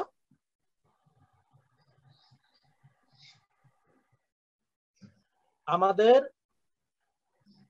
সাইটোকাইনিন শুট, ও যেমনটা বললো cell division, cytokinin shoot. Sir, auxin root ইনিশিয়েশনে অক্সিন আর শুট ইনিশিয়েশনে সাইটোকাইনিন। এক্স্যাক্টলি, রুট ইনিশিয়েশনে অক্সিন ব্যবহৃত হয় এবং শুট ইনিশিয়েশনের জন্য সাইটোকাইনিন ব্যবহৃত হয়। এখন আমাদের টিস্যু কালচারের জন্য আমরা যদি ক্যালাস ইনডিউস করতে চাই, ক্যালাস তো রুটও না শুটও না, তাই না? তখন আমাদের একটা অ্যাপ্রোপ্রিয়েট কম্বিনেশন ব্যবহার করতে হয় অক্সিন এবং সাইটোকাইনিন, কেমন? একটা অ্যাপ্রোপ্রিয়েট কম্বিনেশন ব্যবহার করতে হয়, ব্যালেন্সড কম্বিনেশন ব্যবহার করতে হয়, যাতে রুটও হবে না শুটও হবে না, ক্যালাস ফল করতে পারে, কেমন? এইটা একটা হরমোন ব্যালেন্সের একটা থাম্ব রুল, যে আমরা যদি খুব বেশি অক্সিন ব্যবহার করি তাহলে রুট ফরমেশন হবে, খুব বেশি যদি সাইটোকাইনিন ব্যবহার করি তাহলে শুট ফরমেশন হবে, আমরা যদি একটা পারফেক্ট ব্যালেন্স ব্যবহার করি তাহলে ক্যালাস ইনিশিয়েট করবে। এই হরমোন ব্যালেন্সের এখান থেকে নানাভাবে পরীক্ষা তোমাদের প্রশ্ন আসতে পারে, কেমন? তাহলে একটা জেনুইন জিনিস জেনে যেতে পারো যে অক্সিজেন যদি 10 টাইমস বা 100 টাইমস ব্যবহার করি তাহলে আমরা রুট পাই, আর যদি সাইটোকাইনিন যদি 10 টাইমস অথবা 100 টাইমস বেশি ব্যবহার করি তাহলে আমরা শুট পাই, আর আমরা যদি ইকুয়াল অ্যামাউন্ট 1:1 ব্যবহার করি তাহলে আমরা ক্যালাস পেতে পারি। তো এই হইল হরমোন ব্যালেন্সের উপরে তোমাদের এটা ইম্পর্টেন্ট একটা জিনিস, তোমাদের পরীক্ষা প্রশ্ন থাকতে পারে। এখন একটা প্রশ্ন হলো অক্সিজেন কোনটা ব্যবহার করব বা সাইটোকাইনিন কোনটা ব্যবহার করব, এটা ডিপেন্ড করে কোন ক্রপ, কোন ধরনের এক্সপ্ল্যান্ট এবং তুমি কোন পারপাসে করছো তার উপর বেস করে মাল্টিপল অক্সিজেন একসাথে এবং মাল্টিপল সাইটোকাইনিন একসাথে ব্যবহার হতে পারে। যেমন ধরো 2,4-D ইন্ডোল অ্যাসিটিক অ্যাসিড এবং ন্যাপথলিন অ্যাসিটিক অ্যাসিড একসাথে প্লাস কাইনেটিন এবং জিওটিন একসাথে ব্যবহার হতে পারে। সেটা ডিপেন্ড করে crop to crop, explant to explant, কিন্তু মূল বিষয় হলো অক্সিজেন এবং সাইটোকাইনিনের একটা পারফেক্ট ব্যালেন্স থাকতে হবে ক্যালাস ইনিশিয়েশনের জন্য। এবং আমরা যদি রুট চাই অথবা শুট চাই সে অনুযায়ী আমাদের মিডিয়াতে আমরা অক্সিজেন অথবা সাইটোকাইনিন ব্যবহার করব। ম্যাক্সিমাম টিস্যু কালচার এক্সপেরিমেন্ট হয় এই অক্সিজেন এবং সাইটোকাইনিনের পারফেক্ট ব্যালেন্স বা ফর্মুলেশনটা পাওয়ার জন্য, মানে কোন ফর্মুলেশনটা বেস্ট পারফর্ম করে সেটা আইডেন্টিফাই হয় সাধারণত আমাদের মাস্টার্স স্টুডেন্টরা যে ধরনের রিসার্চ গুলো করে এই পারফেক্ট হরমোন ব্যালেন্সটা আইডেন্টিফাই করার জন্য।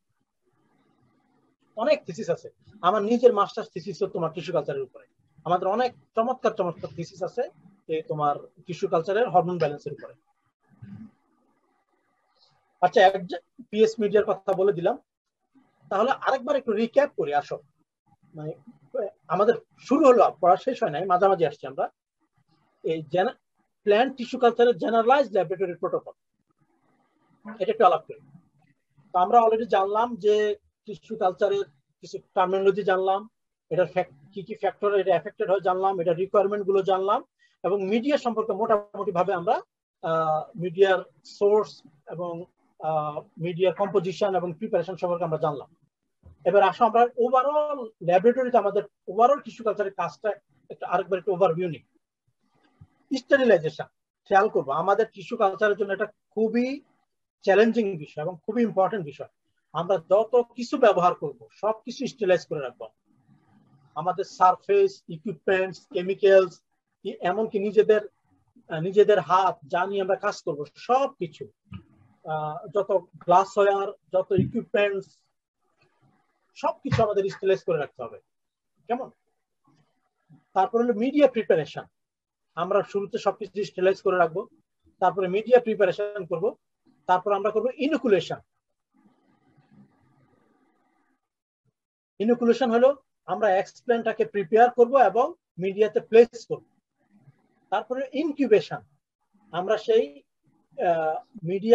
মিডিয়াতে ইনকিউবেটেড এক্সপ্ল্যান্টটাকে আমরা অ্যাপ্রোপ্রিয়েট গ্রোথ এনভায়রনমেন্টে ইনকিউবেট করে রাখবো। এটা একটু স্পেশাল কেয়ার প্রয়োজন হয়, কারণ অলরেডি এটা একটা cut tissue, but mother plant থেকে ডিটাচ টিস্যু, সেই টিস্যুটাকে appropriate nutrient media, growth regulator এবং অ্যাপ্রোপ্রিয়েট এনভায়রনমেন্ট না দিলে এই টিস্যুটা সার্ভাইভ করবে না বা তোমার ক্যালাস ফর্ম করবে না। আচ্ছা, ইনকিউবেশনের পরে যখন আমরা ক্যালাস পেয়ে যাব সেটাকে আমরাকে মেনটেন করতে হয় অথবা রিপিটেড সাব কালচারিং এর মাধ্যমে মেনটেন করতে হয়। তারপরে অর্গানোজেনেসিসের দিকে মনোযোগ দিতে হয়। খেয়াল করবো আমাদের 3 ধরনের গ্রোথ মিডিয়া ব্যবহার করতে হয়। ক্যালাসের জন্য callous induction media, callous induce হওয়ার পরে আমরা যদি শুট চাই তখন shoot induction media, shoot induce হয়ে যাওয়ার পর আমরা যদি রুট চাই তাহলে রুট ইন্ডাকশন মিডিয়া। 3 ধরনের মিডিয়া ব্যবহার করতে হয়। তাহলে আমাদের ক্যালাস হওয়ার পরে আমাদের অর্গানোজেনেসিস অনুযায়ী আমরা শুটিং অথবা রুটিং মিডিয়া ব্যবহার করব। তারপরে যখন ইন্ডিভিজুয়াল প্ল্যান্টলেট গ্রো করে গেল সেই প্ল্যান্টটাকে আমাদের অ্যাক্লিমেটাইজেশন চেম্বারে সেই প্ল্যান্টটাকে আস্তে আস্তে আমরা একটু খুব কেয়ার নিয়ে বড় করতে থাকবো। যখন একটু হার্ডেন্ড হয়ে যাবে 1-2 উইকস পর, তারপর আমরা এটাকে ফাইনালি ফিল্ডে এস্টাবলিশ করতে পারি। এইটা হলো মোটামুটি ভাবে আমাদের ল্যাবরেটরি টিস্যু কালচারের এন্টায়ার কাজের একটা ওভারভিউ। এই ছবিটা একটু খেয়াল করো, একটা ইন্ডিভিজুয়াল, একটা ইমিউচুয়াল লিফ, এটা একটা এক্সাম্পল আর কি। লিফ থেকে তোমার লিফ ডিস্ক কেটে নেওয়া হলো, তারপরে সেটাকে গ্রোথ মিডিয়াতে বসানো হলো। বসানোর পরে এই ক্যালাস ইনডিউস হচ্ছে, সে ক্যালাস থেকে কিছু শুট রিজেনারেট করলো। শুট গুলা থেকে প্রথমে কিন্তু শুট রিজেনারেট করে, খেয়াল রাখবা কথাটা, প্রথমে সাধারণত শুট রিজেনারেট করে without any root. Shoot regenerate করার পর আমরা আবার রুটিং মিডিয়াতে বসাই, সেখান থেকে রুট রিজেনারেট করার পর ইন্ডিভিজুয়াল প্ল্যান্টলেট রিজেনারেট হতে থাকে। তারপর সেই প্ল্যান্টলেট গুলোকে আমরা সাব কালচার করে অ্যাক্লিমেটাইজ করতে থাকি। তারপরে সেই অ্যাক্লিমেটাইজ প্ল্যান্ট গুলো আমরা ফিল্ডে ট্রান্সফার করি। এটা একটা সুগার কেনের এক্সাম্পল। আচ্ছা, এবার আসো আমরা এই অ্যাসেপ্টিক কন্ডিশন, এটা নিয়ে আমরা আলাপ করব। তো এই এন্টায়ার প্রসেসটাতে যদি আমাদের কন্টামিনেশন হয়ে যায়, খেয়াল করে দেখো, এইটা একটা এক্সাম্পল। যদি কন্টামিনেশন হয়ে যায়, আমাদের টিস্যুটা গ্রো করতে পারে না। যেমন এই ক্যালাস ইনিশিয়েশন পর্যায়ে হোক, শুট ইনিশিয়েশন পর্যায়ে হোক, অথবা রুটিং মিডিয়াতে হোক, যে কোনো পর্যায়ে যদি কন্টামিনেশনটা হয়, তখন কিন্তু আমরা এক্সপেরিমেন্টটা প্রোগ্রেস করতে পারি, আমাদেরকে ডিসকার্ড করে দিতে হয়। সো আমাদের টিস্যু কালচারের কাজে একটা মূল বিষয় হলো রেগুলার ইন্সপেকশন করা, এখন যেখানে কন্টামিনেশন পাওয়া যায় সেটাকে ডিসকার্ড করা। কেমন? এখন আমাদের মাস্টার্স স্টুডেন্টরা কাজ শুরু করলে সবচাইতে যে জিনিসটা তাদের চ্যালেঞ্জিং হয়, সবকিছু তারা পারে, কন্টামিনেশনটা তারা অ্যাভয়েড করতে পারে না, কারণ ওই লেভেলে কেয়ারফুল থাকতে পারে না শুরুর দিকে। সকল রকমের ইকুইপমেন্টস, কেমিক্যালস, ইনস্ট্রুমেন্টস, সারফেস, গ্লাসওয়্যারস, এগুলোকে অ্যাপ্রোপ্রিয়েটলি স্টেরিলাইজ করতে হয়। এবং ইনকিউবেশনের সময়ে যখন আমরা এই যে সারফেস লেমিনার এয়ারফ্লোতে যখন আমরা কাজগুলো করি, তখন যদি আমরা অ্যাপ্রোপ্রিয়েটলি কাজটা করতে না পারি, সেখানেও কন্টামিনেশন হওয়ার সুযোগ থাকে। তো এই কাজগুলো কন্টামিনেশনটা যাতে না হয়, সেটা করতে দেখা যায় যে নতুন রিসার্চারের কিছুদিন সময় লাগে। যেমন আদারওয়াইজ এইটা ঠিক করার আগ পর্যন্ত এক্সপেরিমেন্ট কমপ্লিট করা যায় না, কারণ তোমার কন্টামিনেশন হয়ে প্ল্যান্ট এক্সপেরিমেন্ট ফেল করতে থাকে। তো এই কন্টামিনেশন অ্যাভয়েড করার জন্য আমাদের সব কিছু স্টেরিলাইজ করতে হয়। ঠিক আছে, আমরা একটু স্টেরিলাইজেশন সম্পর্কে একটু আলাপ করব। স্টেরিলাইজেশন সম্পর্কে তোমরা অলরেডি পড়েছো, কোথায় কোথায় পড়েছো স্টেরিলাইজেশন সম্পর্কে?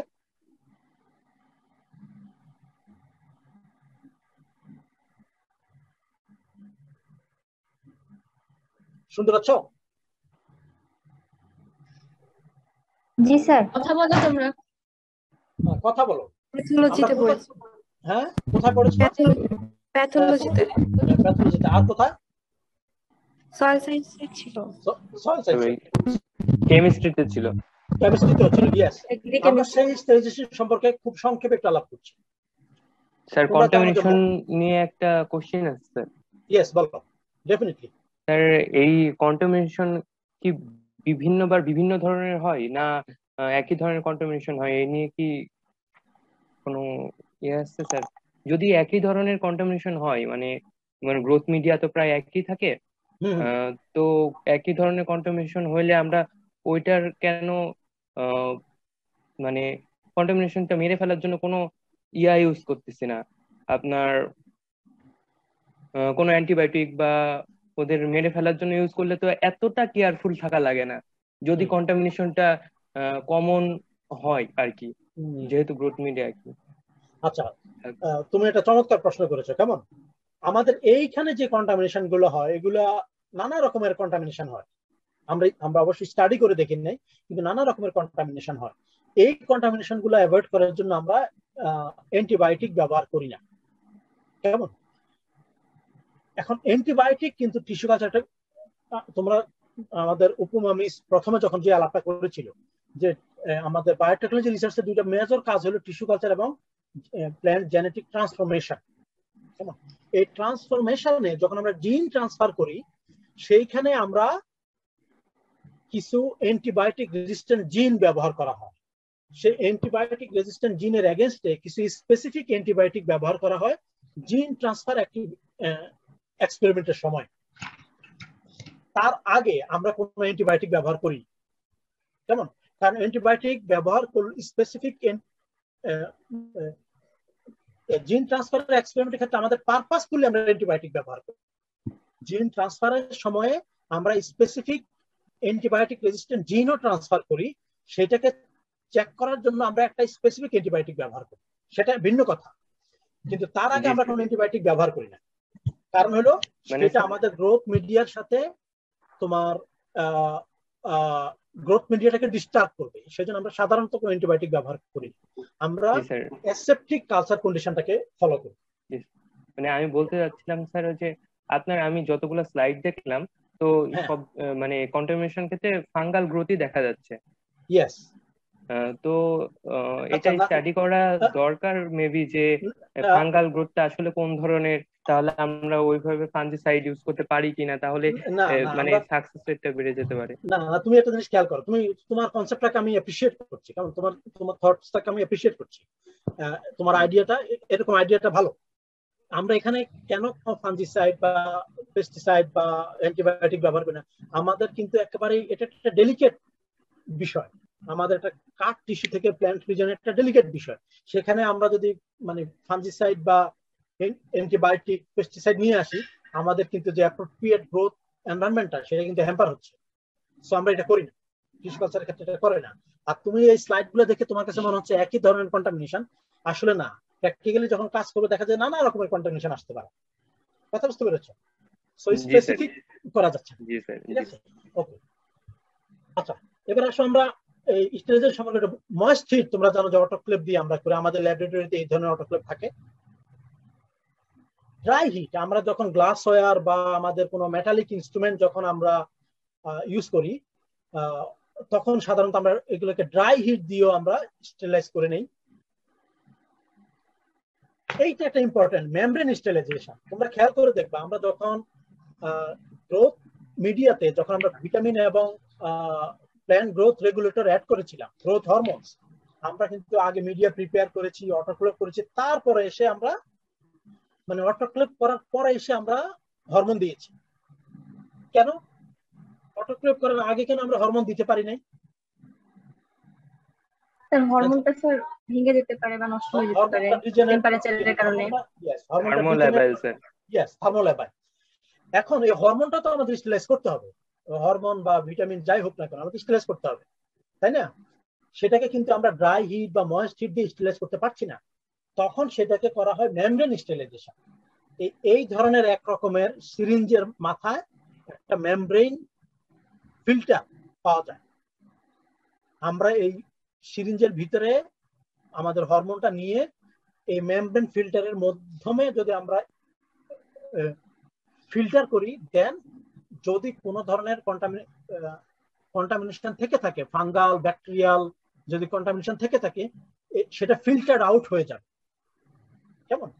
সেটা আমরা একেবারে হাতেও করতে পারি সরাসরি এইরকম ফিল্টারের মাধ্যমে, অথবা আমরা একটা প্রেসারাইজড একটা ইয়ের মাধ্যমে এই ডিরেক্টলি আমরা এই ফিল্টার মেমব্রেন ফিল্টার সেটা করতে পারি। কেমন? তো আমরা সাধারণত এই থার্মোলাইবাইল কেমিক্যালস গুলোকে আমরা মেমব্রেন ফিল্ট্রেশনের মাধ্যমে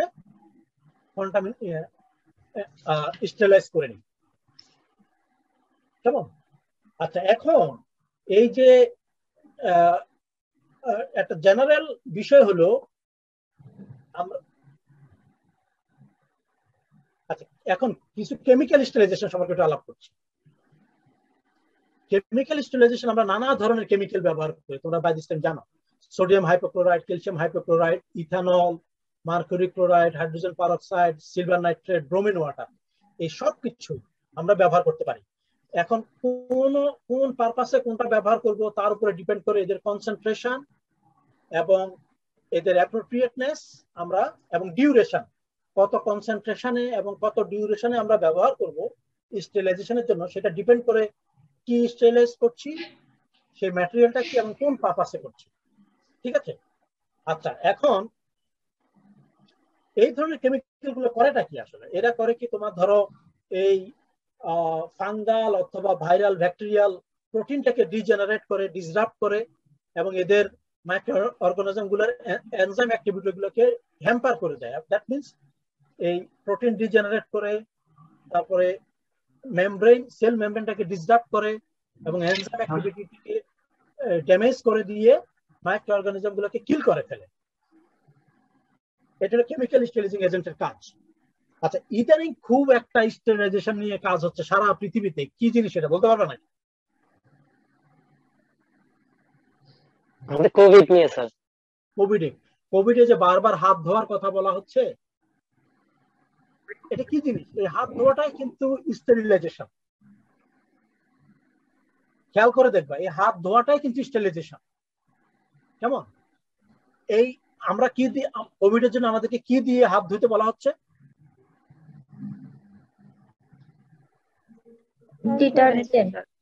ডিটারজেন্ট, সাবান, মূলত ডিটারজেন্ট বা সাবান দিয়ে, তাই না? এখানে খেয়াল করো, সাবান কি কাজটা করে আমাকে কেউ বলতে পারবে? সায়েন্টিফিকলি বলো। সাবান বা ডিটারজেন্ট যে হাত ধোয়ার ক্ষেত্রে এই ভাইরাসটাকে মারার জন্য কি কাজ করে?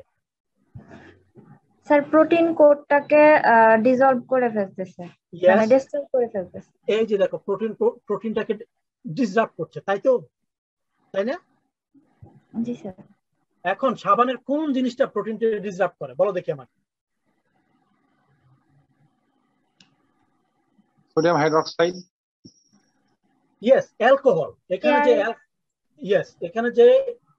যে অ্যালকোহলিক যে ম্যাটেরিয়াল গুলো থাকে, সেই জিনিসটা প্রোটিনটাকে ডিজেনারেট করে দেয় এবং তাতে ভাইরাসটা তোমার ইনএফেক্টিভ হয়ে যায়।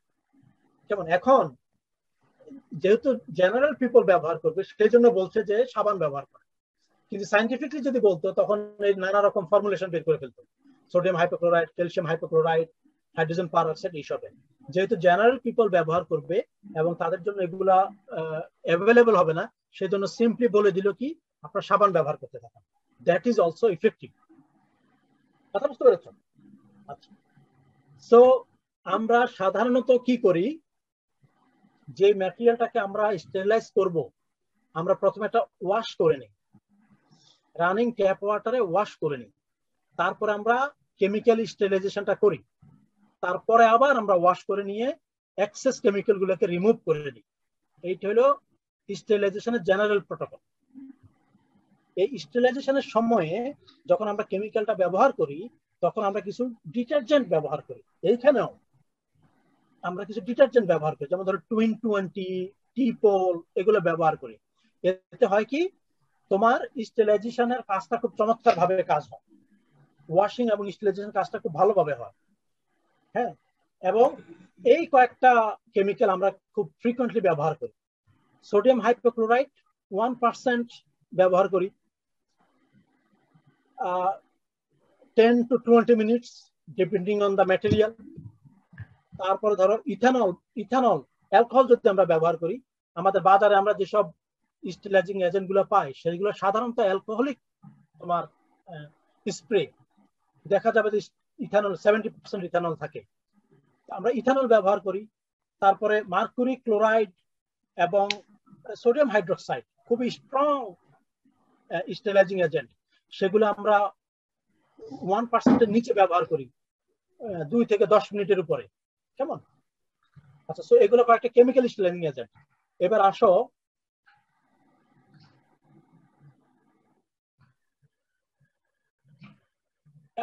আমরা মিডিয়া কিভাবে স্টেরিলাইজ করব।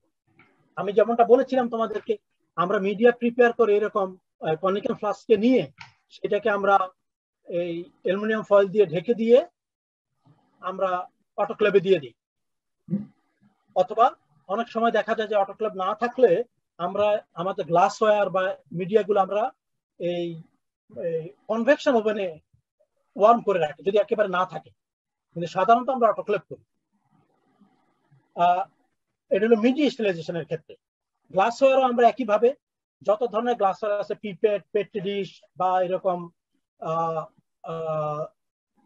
ফ্লাস্ক, কনিক্যাল ফ্লাস্ক, হোয়াটএভার, সবগুলো আমরা সাধারণত আইদার অ্যালুমিনিয়াম ফয়েলের ভিতরে রেখে অথবা এরকম মেটাল ক্যানিস্টারের ভিতরে ঢুকিয়ে দিয়ে আমরা সেগুলোকে অটোক্লেভ করতে পারি। আবার আমরা যদি মেটালিক ইনস্ট্রুমেন্ট স্টেরিলাইজ করতে চাই তাহলে আমরা এই অটোক্লেভের মাধ্যমেও করতে পারি, আবার অনেক সময় ডাইরেক্ট ইনসিনারেশনের মাধ্যমে। এটা খেয়াল করে দেখো, এটাতে আগুন জ্বলে, কেমন? আমরা দেখা গেছে সরাসরি ল্যাবরেটরিতে কাজ করার সময় একেবারে মেটালিক জিনিসগুলো, ফরসেপ, সিজার, এরকম নিডেল, এগুলো যদি আমরা ব্যবহার করি, সেগুলো আমরা সরাসরি আগুনে পুড়িয়ে আমরা সেগুলোকে স্টেরিলাইজ করি। তাহলে আমরা আলাপ করলাম মিডিয়া স্টেরিলাইজেশন, গ্লাসওয়্যার স্টেরিলাইজেশন এবং মেটালিক ইনস্ট্রুমেন্ট স্টেরিলাইজেশন সম্পর্কে আলাপ করলাম। এবং হরমোন এবং গ্রোথ রেগুলেটর সম্পর্কে আমরা আগেই আলাপ করেছি, যে এখানে একটা লিস্ট দেওয়া আছে, মানে কোন কোন হরমোন, কিছু কিছু হরমোন অটোক্লেভ করা যায়, কিছু কিছু হরমোনকে শুধুমাত্র ফিল্টারই করতে হয়, তো আমরা এটা জানি অলরেডি। এইটা একটা স্টেপে আসো, এটা খুবই ইম্পর্টেন্ট একটা জিনিস, আমরা কিভাবে এক্সপ্লেন্ট কিভাবে আমরা স্টেরিলাইজ করব। আমি আগেই বলেছিলাম এখানে 3টা স্টেজ আছে, প্রি স্টেরিলাইজেশন, স্টেরিলাইজেশন এবং পোস্ট স্টেরিলাইজেশন। কেমন? আমরা সিড যদি হয়, আমরা প্রথমে এটাকে ডিস্টিল ওয়াটার ওয়াশ করে নিব, তারপর সোডিয়াম হাইপোক্লোরাইড নিয়ে 1% সোডিয়াম হাইপোক্লোরাইড অথবা ক্যালসিয়াম হাইপোক্লোরাইড নিয়ে 20 মিনিট আমরা এটাকে রেখে দিব অথবা ফ্রিকোয়েন্ট স্টার করব। কেমন? এটা শেষ হওয়ার পরে আমরা রানিং ট্যাপ ওয়াটারে অ্যাটলিস্ট 3 টাইমস আমরা ওয়াশ করে নিব, যাতে এক্সেস কেমিক্যাল চলে যায়।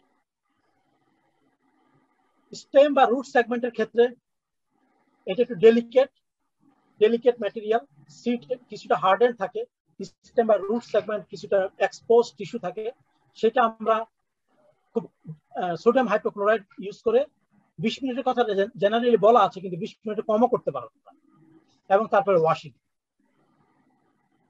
তারপরে যদি আমরা স্টোরেজ অর্গান যেমন পটেটো টিউবার বা এরকমের খুবই ডেলিকেট ম্যাটেরিয়ালকে যখন আমরা করব, তখন দেখা যায় যে কম সময়ের জন্য, এখানে বেশি সময় বলা আছে, সরি এটা ভুল হয়েছে, একটু কম সময়ের জন্য আমরা স্টেরিলাইজ করবো। তো মূল বিষয়টাই হলো তোমার প্রি স্টেরিলাইজেশন, তারপরে অ্যাকচুয়াল কেমিক্যাল স্টেরিলাইজেশন এবং পোস্ট স্টেরিলাইজেশন। তোমাদের স্টেরিলাইজেশনের উপরে নানা রকম প্রশ্ন থাকতে পারে, এই কুইজে বা তোমাদের একেবারে শর্ট আনসার কোশ্চেন থাকতে পারে পরীক্ষায়। কেমন? তাহলে এই হলো মোটামুটি ভাবে স্টেরিলাইজেশনের বিষয়। এবার আসো আমরা একটু ভিডিওটা খেয়াল করি।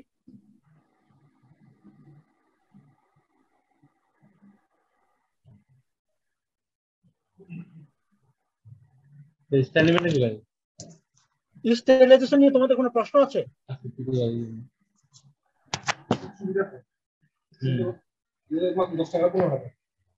স্টেরিলাইজেশন নিয়ে তোমাদের কার কোনো প্রশ্ন আছে?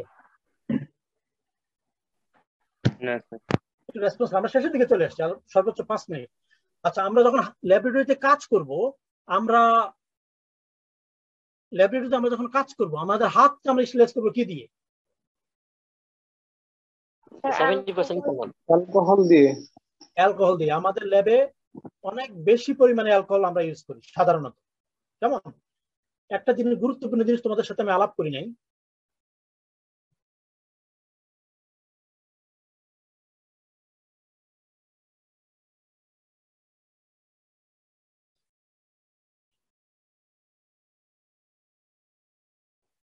এইটা কিসের ছবি তোমরা কি বলতে পারবা? একদম বটম রাইট কর্নারে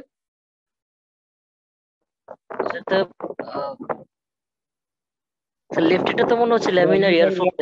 ইয়েস, এক্স্যাক্টলি, ল্যামিনার এয়ারফ্লো। আমাদের টিস্যু কালচারের যত কাজ আমরা করব, আমরা ল্যামিনার এয়ারফ্লোতে করব। আমরা যখন এই ল্যামিনার এয়ারফ্লোতে কাজ, sterilisation of surface, working surface, laminar এয়ারফ্লোতে আমরা যখন স্টেরিলাইজ করব, আমরা দুই ভাবে করব। একটা হলো ল্যামিনার এয়ারফ্লোতে ইউভি লাইট থাকে, আলট্রাভায়োলেট লাইট থাকে। আমরা কাজ করার আগে হাফ এন আওয়ার আগে থেকে আমরা ইউভি লাইটটা জ্বালিয়ে রাখি। কেমন? হাফ এন আওয়ার কাজ করলে, হাফ এন আওয়ারটা যদি আমরা ইউভি লাইটটা জ্বালিয়ে রাখি, তারপরে এসে আমরা ইউভি লাইটটা অফ করে আবার অ্যালকোহল দিয়ে একটা সারফেস স্টেরিলাইজ করে নিব। সকল ওয়ার্কিং সারফেস গুলো স্টেরিলাইজ করে নেব। তারপর আমরা সেখানে কাজ করব, এবং সেখানে কাজ করার আগে আমরা অবশ্যই মাস্ক ব্যবহার করব, যাতে আমাদের নিঃশ্বাস থেকে কোনো কন্টামিনেশন না যায়, এবং আমাদের এই ওয়ার্কিং হ্যান্ড আমরা অনেক বেশি পরিমাণের অ্যালকোহল দিয়ে আমরা এটাকে ফ্রিকোয়েন্টলি স্টেরিলাইজ করে রাখি। ঠিক আছে,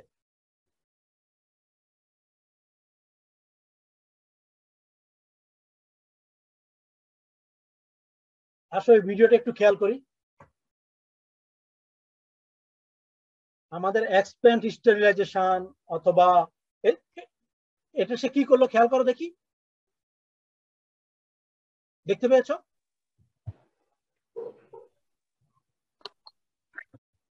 আমাকে ভিডিওটা দেখে বলো দেখি সে এখানে কি করছে, কাজটা কি করছে। ইয়েস, সে যে ফর্সেপটা ব্যবহার করছে এটাকে সে কিন্তু একটু ড্রাই হিট স্টেরিলাইজ করে নিচ্ছে।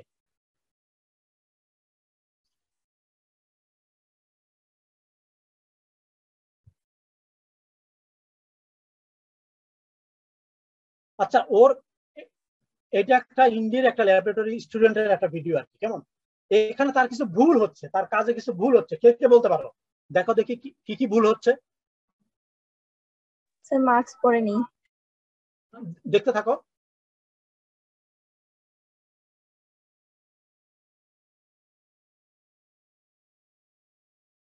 হ্যাঁ, এটুকু দেখে কি কি বললা, কি কি ভুল বলো দেখি। স্যার ওই এয়ারফ্লো ক্যাবিনেটের বাইরে হাত নিয়ে আসছে। ও বাইরে চলে আসছে, কোনো অবস্থাতে বাইরে আসা যাবে না, কেমন? তাকে এই জায়গাটাতে কাজ করতে হবে, এয়ারফ্লো ক্যাবিনেটের মাঝখানে তাকে কাজ করতে হবে। হাত সে কোনো অবস্থাতে বাইরে আনতে পারবে না, হাত বা কোনো ইনস্ট্রুমেন্ট বা কোনো কিছু বাইরে আনতে পারবে না। নাম্বার 1, তার মাস্ক পরা উচিত ছিল। নাম্বার 2, এয়ার ফ্লো ক্যাবিনেটের ঢাকনা একটা কভার আছে, কভারটা হাফ ওয়ে থ্রু নামিয়ে নেওয়া আসা উচিত ছিল, কেমন? এগুলো তার ভুল হচ্ছে কিন্তু, এবং এর জন্য কন্টামিনেশন হয়ে যাবে। আমরা ল্যাবরেটরিতে থাকলে তোমাদেরকে সবকিছু ভালোভাবে দেখাতে পারতাম।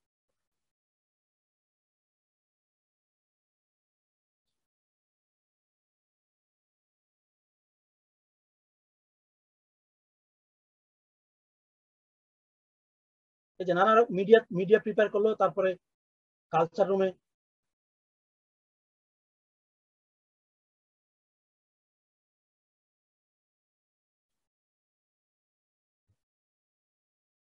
আচ্ছা, এই ছিল আমাদের মানে আমরা একটু খেয়াল করে দেখলাম আর কি ল্যাবরেটরিতে আমরা লেমিনার এয়ারফ্লোটা কিভাবে ব্যবহার করি। তো আমরা মোটামুটি শেষের দিকে, তাহলে আমরা কি কি আলাপ করলাম? টিস্যু কালচারের প্রিন্সিপাল গুলো আলাপ করলাম, রিকোয়ারমেন্ট গুলো আলাপ করলাম। টিস্যু কালচারের রিকোয়ারমেন্টে আমরা জানলাম যে দুটো ইম্পর্টেন্ট জিনিস হলো, একটা হলো growth media and plant hormones, সেগুলো আলাপ করলাম। আর একটা ইম্পর্টেন্ট বিষয় হলো স্টেরিলাইজেশন সম্পর্কে আমরা আলাপ করলাম, এবং আমরা ওভারঅল প্রসেসটা সম্পর্কে একটু আলাপ করলাম। আশা করি তোমরা কিছুটা বুঝতে পেরেছো, তাই না? এখন বলো দেখি টিস্যু কালচার আমাদের কি কি কাজে লাগে, কেন আমরা টিস্যু কালচার গুলো ব্যবহার করব?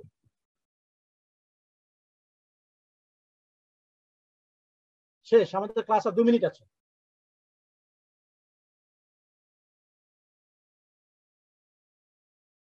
আরাফাত, তুমি কিছু বলছো? আনমিউট করে নাও। আমি কিছু বলিনি স্যার। আমরা স্যার এটার মাধ্যমে একটা কম সময়ে অনেকগুলো প্ল্যান্ট পেতে পারি, দেন কোনো ইনফেক্টেড ফ্রি প্ল্যান্ট পেতে পারি। কোনো এক্সপেরিমেন্টে স্যার, ইয়েস, এক্সপেরিমেন্টের মাধ্যমে স্যার ভ্যারাইটি ডেভেলপমেন্টে সেটা অনেক কাজে লেগেছে। যদি সেখানে কোনো ক্লাস তৈরি করার মাধ্যমে সেটাতে যদি কেমিক্যাল ট্রিটমেন্ট আর যদি কোনো রেডিয়েশন দিয়ে ট্রিটমেন্ট করি। এক্স্যাক্টলি, এই তো তুমি চমৎকার বলেছো। টিস্যু কালচার কমার্শিয়াল ভাবে ইউজ করা হয়, যেগুলো আর কি সিড তৈরি করতে বা সিড বেশি কস্টলি হয়, সেই সব জায়গায় টিস্যু কালচার কমার্শিয়াল হিসেবে। এক্স্যাক্টলি, মানে মূলত মাইক্রো প্রপাগেশনের ক্ষেত্রে মেইনলি টিস্যু কালচারের কমার্শিয়াল ব্যবহারটা হয়। কোন কোন ক্রপ মাইক্রো প্রপাগেশন করা হয় জানো নাকি কেউ? এক নম্বরে আলু, কলা। ইয়েস, বানানা একটা খুব মেজর একটা জিনিস। বানানা, অনেক সময় পটেটো করা হয়, সুগার কেনও করা হয়, কেমন? আমাদের দেশে তো এগুলো খুব কম, মানে অনেক দেশেই তোমার নারিকেল, বানানা, সুগার কেন, এই ধরনের ক্রপ গুলো মানে একেবারে ট্রু প্ল্যান্ট পাওয়ার জন্য এই মাইক্রো প্রপাগেশন করা হয়। অনেক সময় জার্ম প্লাজম প্রিজার্ভ করার জন্য টিস্যু কালচার ব্যবহার করা হয়। ধরো তোমার রেয়ার স্পিসিস, সেটাকে তুমি ক্রায়ো প্রিজার্ভ করে রাখলা, সেখান থেকে প্ল্যান্ট রিজেনারেট করার জন্য এই টিস্যু কালচার ব্যবহার করা হয়। আমরা সোমাক্লোনাল ভেরিয়েশন ক্রিয়েট করার, যেটা সে বললো, আরাফাত বললো, মিউটেশনের মাধ্যমে ক্যালাসের মধ্যে সোমাক্লোনাল ভেরিয়েন্ট ক্রিয়েট করে আমরা ভেরিয়েশন তৈরি করতে পারি। তারপরে দেখা যায় যে অনেক ক্ষেত্রে ডিস্টেন্ট হাইব্রিডাইজেশনের ক্ষেত্রে এমব্রায়োটা সার্ভাইভ করে না নরমালি। সে এমব্রায়োটাকে যদি আমরা রেস্কিউ করে টিস্যু কালচার করি, তাহলে আমরা এমব্রায়ো রেস্কিউ করে নতুন প্ল্যান্ট রিজেনারেট করতে পারি। অ্যান্থার কালচারের মাধ্যমে আমরা, তোমরা জানো যে পোলেনের মধ্যে অনেক রকমের ভেরিয়েশন থাকে। ডিরেক্টলি যদি আমরা অ্যান্থার কালচার করতে পারি, মানে অ্যান্থারের ভিতরে যে পোলেন বা মাইক্রোস্পোর কালচার করতে পারি, তাহলে আমরা একবারেই অনেক ভেরিয়েশন তৈরি করতে পারি একটা জেনারেশনে। কেমন? যেটা ব্রিডিং এর মাধ্যমে ভেরিয়েশন তৈরি করতে লাগবে অ্যাটলিস্ট 2 বছর, কিন্তু আমরা যদি অ্যান্থার থেকে সরাসরি মাইক্রোস্পোর গুলা কালচার করে একবারেই আমরা অনেক ভেরিয়েশন তৈরি করতে পারি এবং আমাদের ডিজায়ার্ড প্ল্যান্ট সিলেক্ট করতে পারি। তারপরে আমরা একেবারে জেনেটিক্যালি ইউনিফর্ম প্ল্যান্টলেট তৈরি করার জন্য হ্যাপ্লয়েড প্রোডাকশন করতে পারি। অনেক সময় সোমাটিক সেল গুলাকে আমরা তোমার ফিউজ করে দিই, সোমাটিক হাইব্রিডাইজেশন করতে পারি, এবং সেটা টিস্যু কালচারের মাধ্যমে সোমাটিক হাইব্রিডাইজেশন করে সেখান থেকে প্ল্যান্ট রিজেনারেট করতে পারি disease free true to type plant তৈরি করার জন্য। আর তারপরে অনেক সময় ইন্ডাস্ট্রিয়াল কিছু ব্যবহার থাকে, ইন্ডাস্ট্রিয়ালি কিছু এনজাইম তৈরি করার জন্য অনেক বেশি পরিমাণে টিস্যু কালচারের মাধ্যমে প্ল্যান্ট রিজেনারেট করা হয়। তারপরে একটা ইম্পর্টেন্ট জিনিস হলো জিন ট্রান্সফার এক্সপেরিমেন্টের ক্ষেত্রে, রিসার্চের সময় টিস্যু কালচার একটা অবশ্যই ইম্পর্টেন্ট জিনিস। কেমন? সো এই ছিল মোটামুটি টিস্যু কালচারের প্র্যাকটিক্যাল ক্লাসের যতটুকু সম্ভব দেখানো। এখন তোমাদের যদি আর ফার্দার কোনো প্রশ্ন থাকে তোমরা করতে পারো।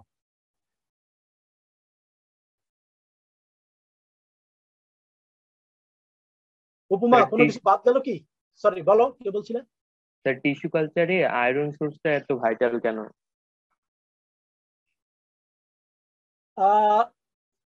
মানে আমাদের নরমালি প্ল্যান্টের সয়েল থেকে সকল রকমের মাইক্রোনিউট্রিয়েন্ট পায়। যেহেতু আমরা টিস্যু কালচারে সকল নিউট্রিয়েন্ট আমরা আর্টিফিশিয়ালি দেই, সো আমাদের যেহেতু প্ল্যান্ট গ্রোথের জন্য আয়রনটা প্রয়োজন, আমরা আয়রন সোর্সটা অন্য কোনো মাধ্যমে আসে না বিধায় আমরা আলাদা করে আয়রনটা প্রোভাইড করি। আয়রনটা প্ল্যান্টের গ্রোথের জন্য ইম্পর্টেন্ট, বিশেষ করে ক্যালাসের জন্য। জি স্যার। ইয়েস, তোমরা এখানে খেয়াল করো, আমরা অনেক রকমের nitrogen, phosphorus, potassium, calcium, magnesium, এই রকমের ম্যাক্রোনিউট্রিয়েন্ট, সকল মাইক্রোনিউট্রিয়েন্ট প্লাস গ্রোথ হরমোন, তারপরে কার্বন সোর্স, তারপরে আয়রন, আমরা সব কিছু কিন্তু দিতে হবে, আদারওয়াইজ এটা সাকসেসফুল হবে না। যদি কেউ কখনো টিস্যু কালচারে কাজ করো, যখন দেখবে যে ক্যালাস আসছে না, তখন নানা কম্বিনেশনে ট্রাই করে, বিশেষ করে গ্রোথ হরমোন গুলোর কম্বিনেশনে ট্রাই করে ক্যালাস আনতে হয়। আচ্ছা, আর কারো কোনো প্রশ্ন?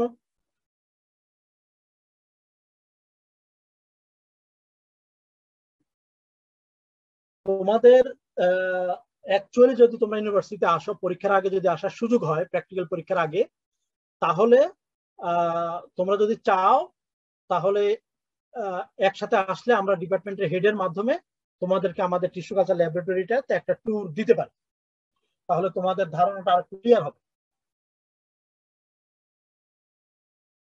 সো তোমাদের আর কি কোনো প্রশ্ন আছে? না স্যার। আচ্ছা, যদি প্রশ্ন না থাকে, উপমা কিছু বলবা? কোনো কিছু বাদ গেল কি? আচ্ছা, আমার মনে হয় সবকিছু মোটামুটি খুব সুন্দরভাবে কাটা হয়েছে। আচ্ছা আচ্ছা, যদি কোনো প্রশ্ন না থাকে আমরা এখানে শেষ করছি। তবে যাওয়ার আগে বলছি, তোমাদের প্র্যাকটিক্যাল নোটবুক সম্পর্কে কোনো আলাপ করা হয়েছে কি কোনোভাবে?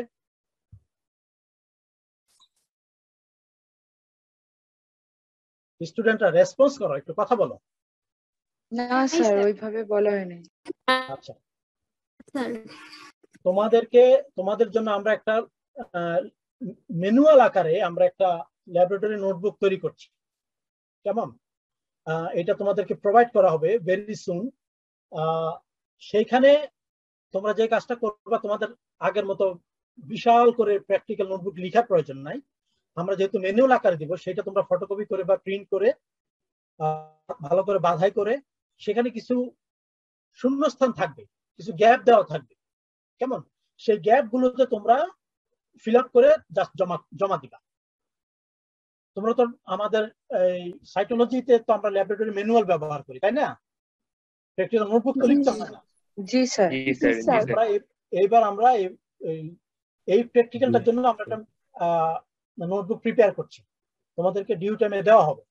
কিন্তু শর্ত হলো মানে তোমরা ফটোকপি করার প্রিন্ট করো, একেবারে ক্লিয়ার A4 পেজে ফটোকপি প্রিন্ট করবা, সুন্দর করে বাঁধাই করবা, এবং যেসব জায়গায় গ্যাপ থাকবে, শূন্যস্থান থাকবে বা তোমাদের লিখার প্রয়োজন থাকবে, সেগুলো সুন্দরভাবে লিখে তোমরা জমা দিবে, কেমন?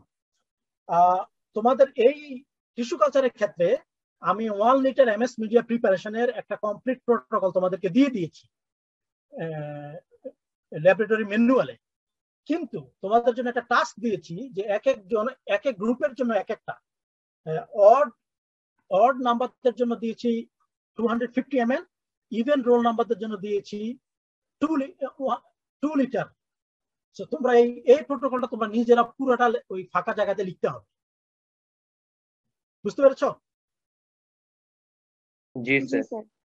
সো তোমরা তোমাদের যখন প্র্যাকটিক্যাল নোটবুকটা যখন তোমরা পাবা, এটাকে অ্যাপ্রোপ্রিয়েটলি কমপ্লিট করে তোমরা জমা দিবে। এটুকুই শেষ আমাদের টিস্যু কালচারের। আর যদি কখনো কোনো প্রশ্ন থাকে যে কোনো সময় জিজ্ঞাসা করতে পারবা। আর সবার জন্য শুভকামনা, ভালো থাকবা, সুস্থ থাকবা, ঠিক আছে? আল্লাহ হাফেজ। Thank you sir. Thank you sir. আসসালামু আলাইকুম।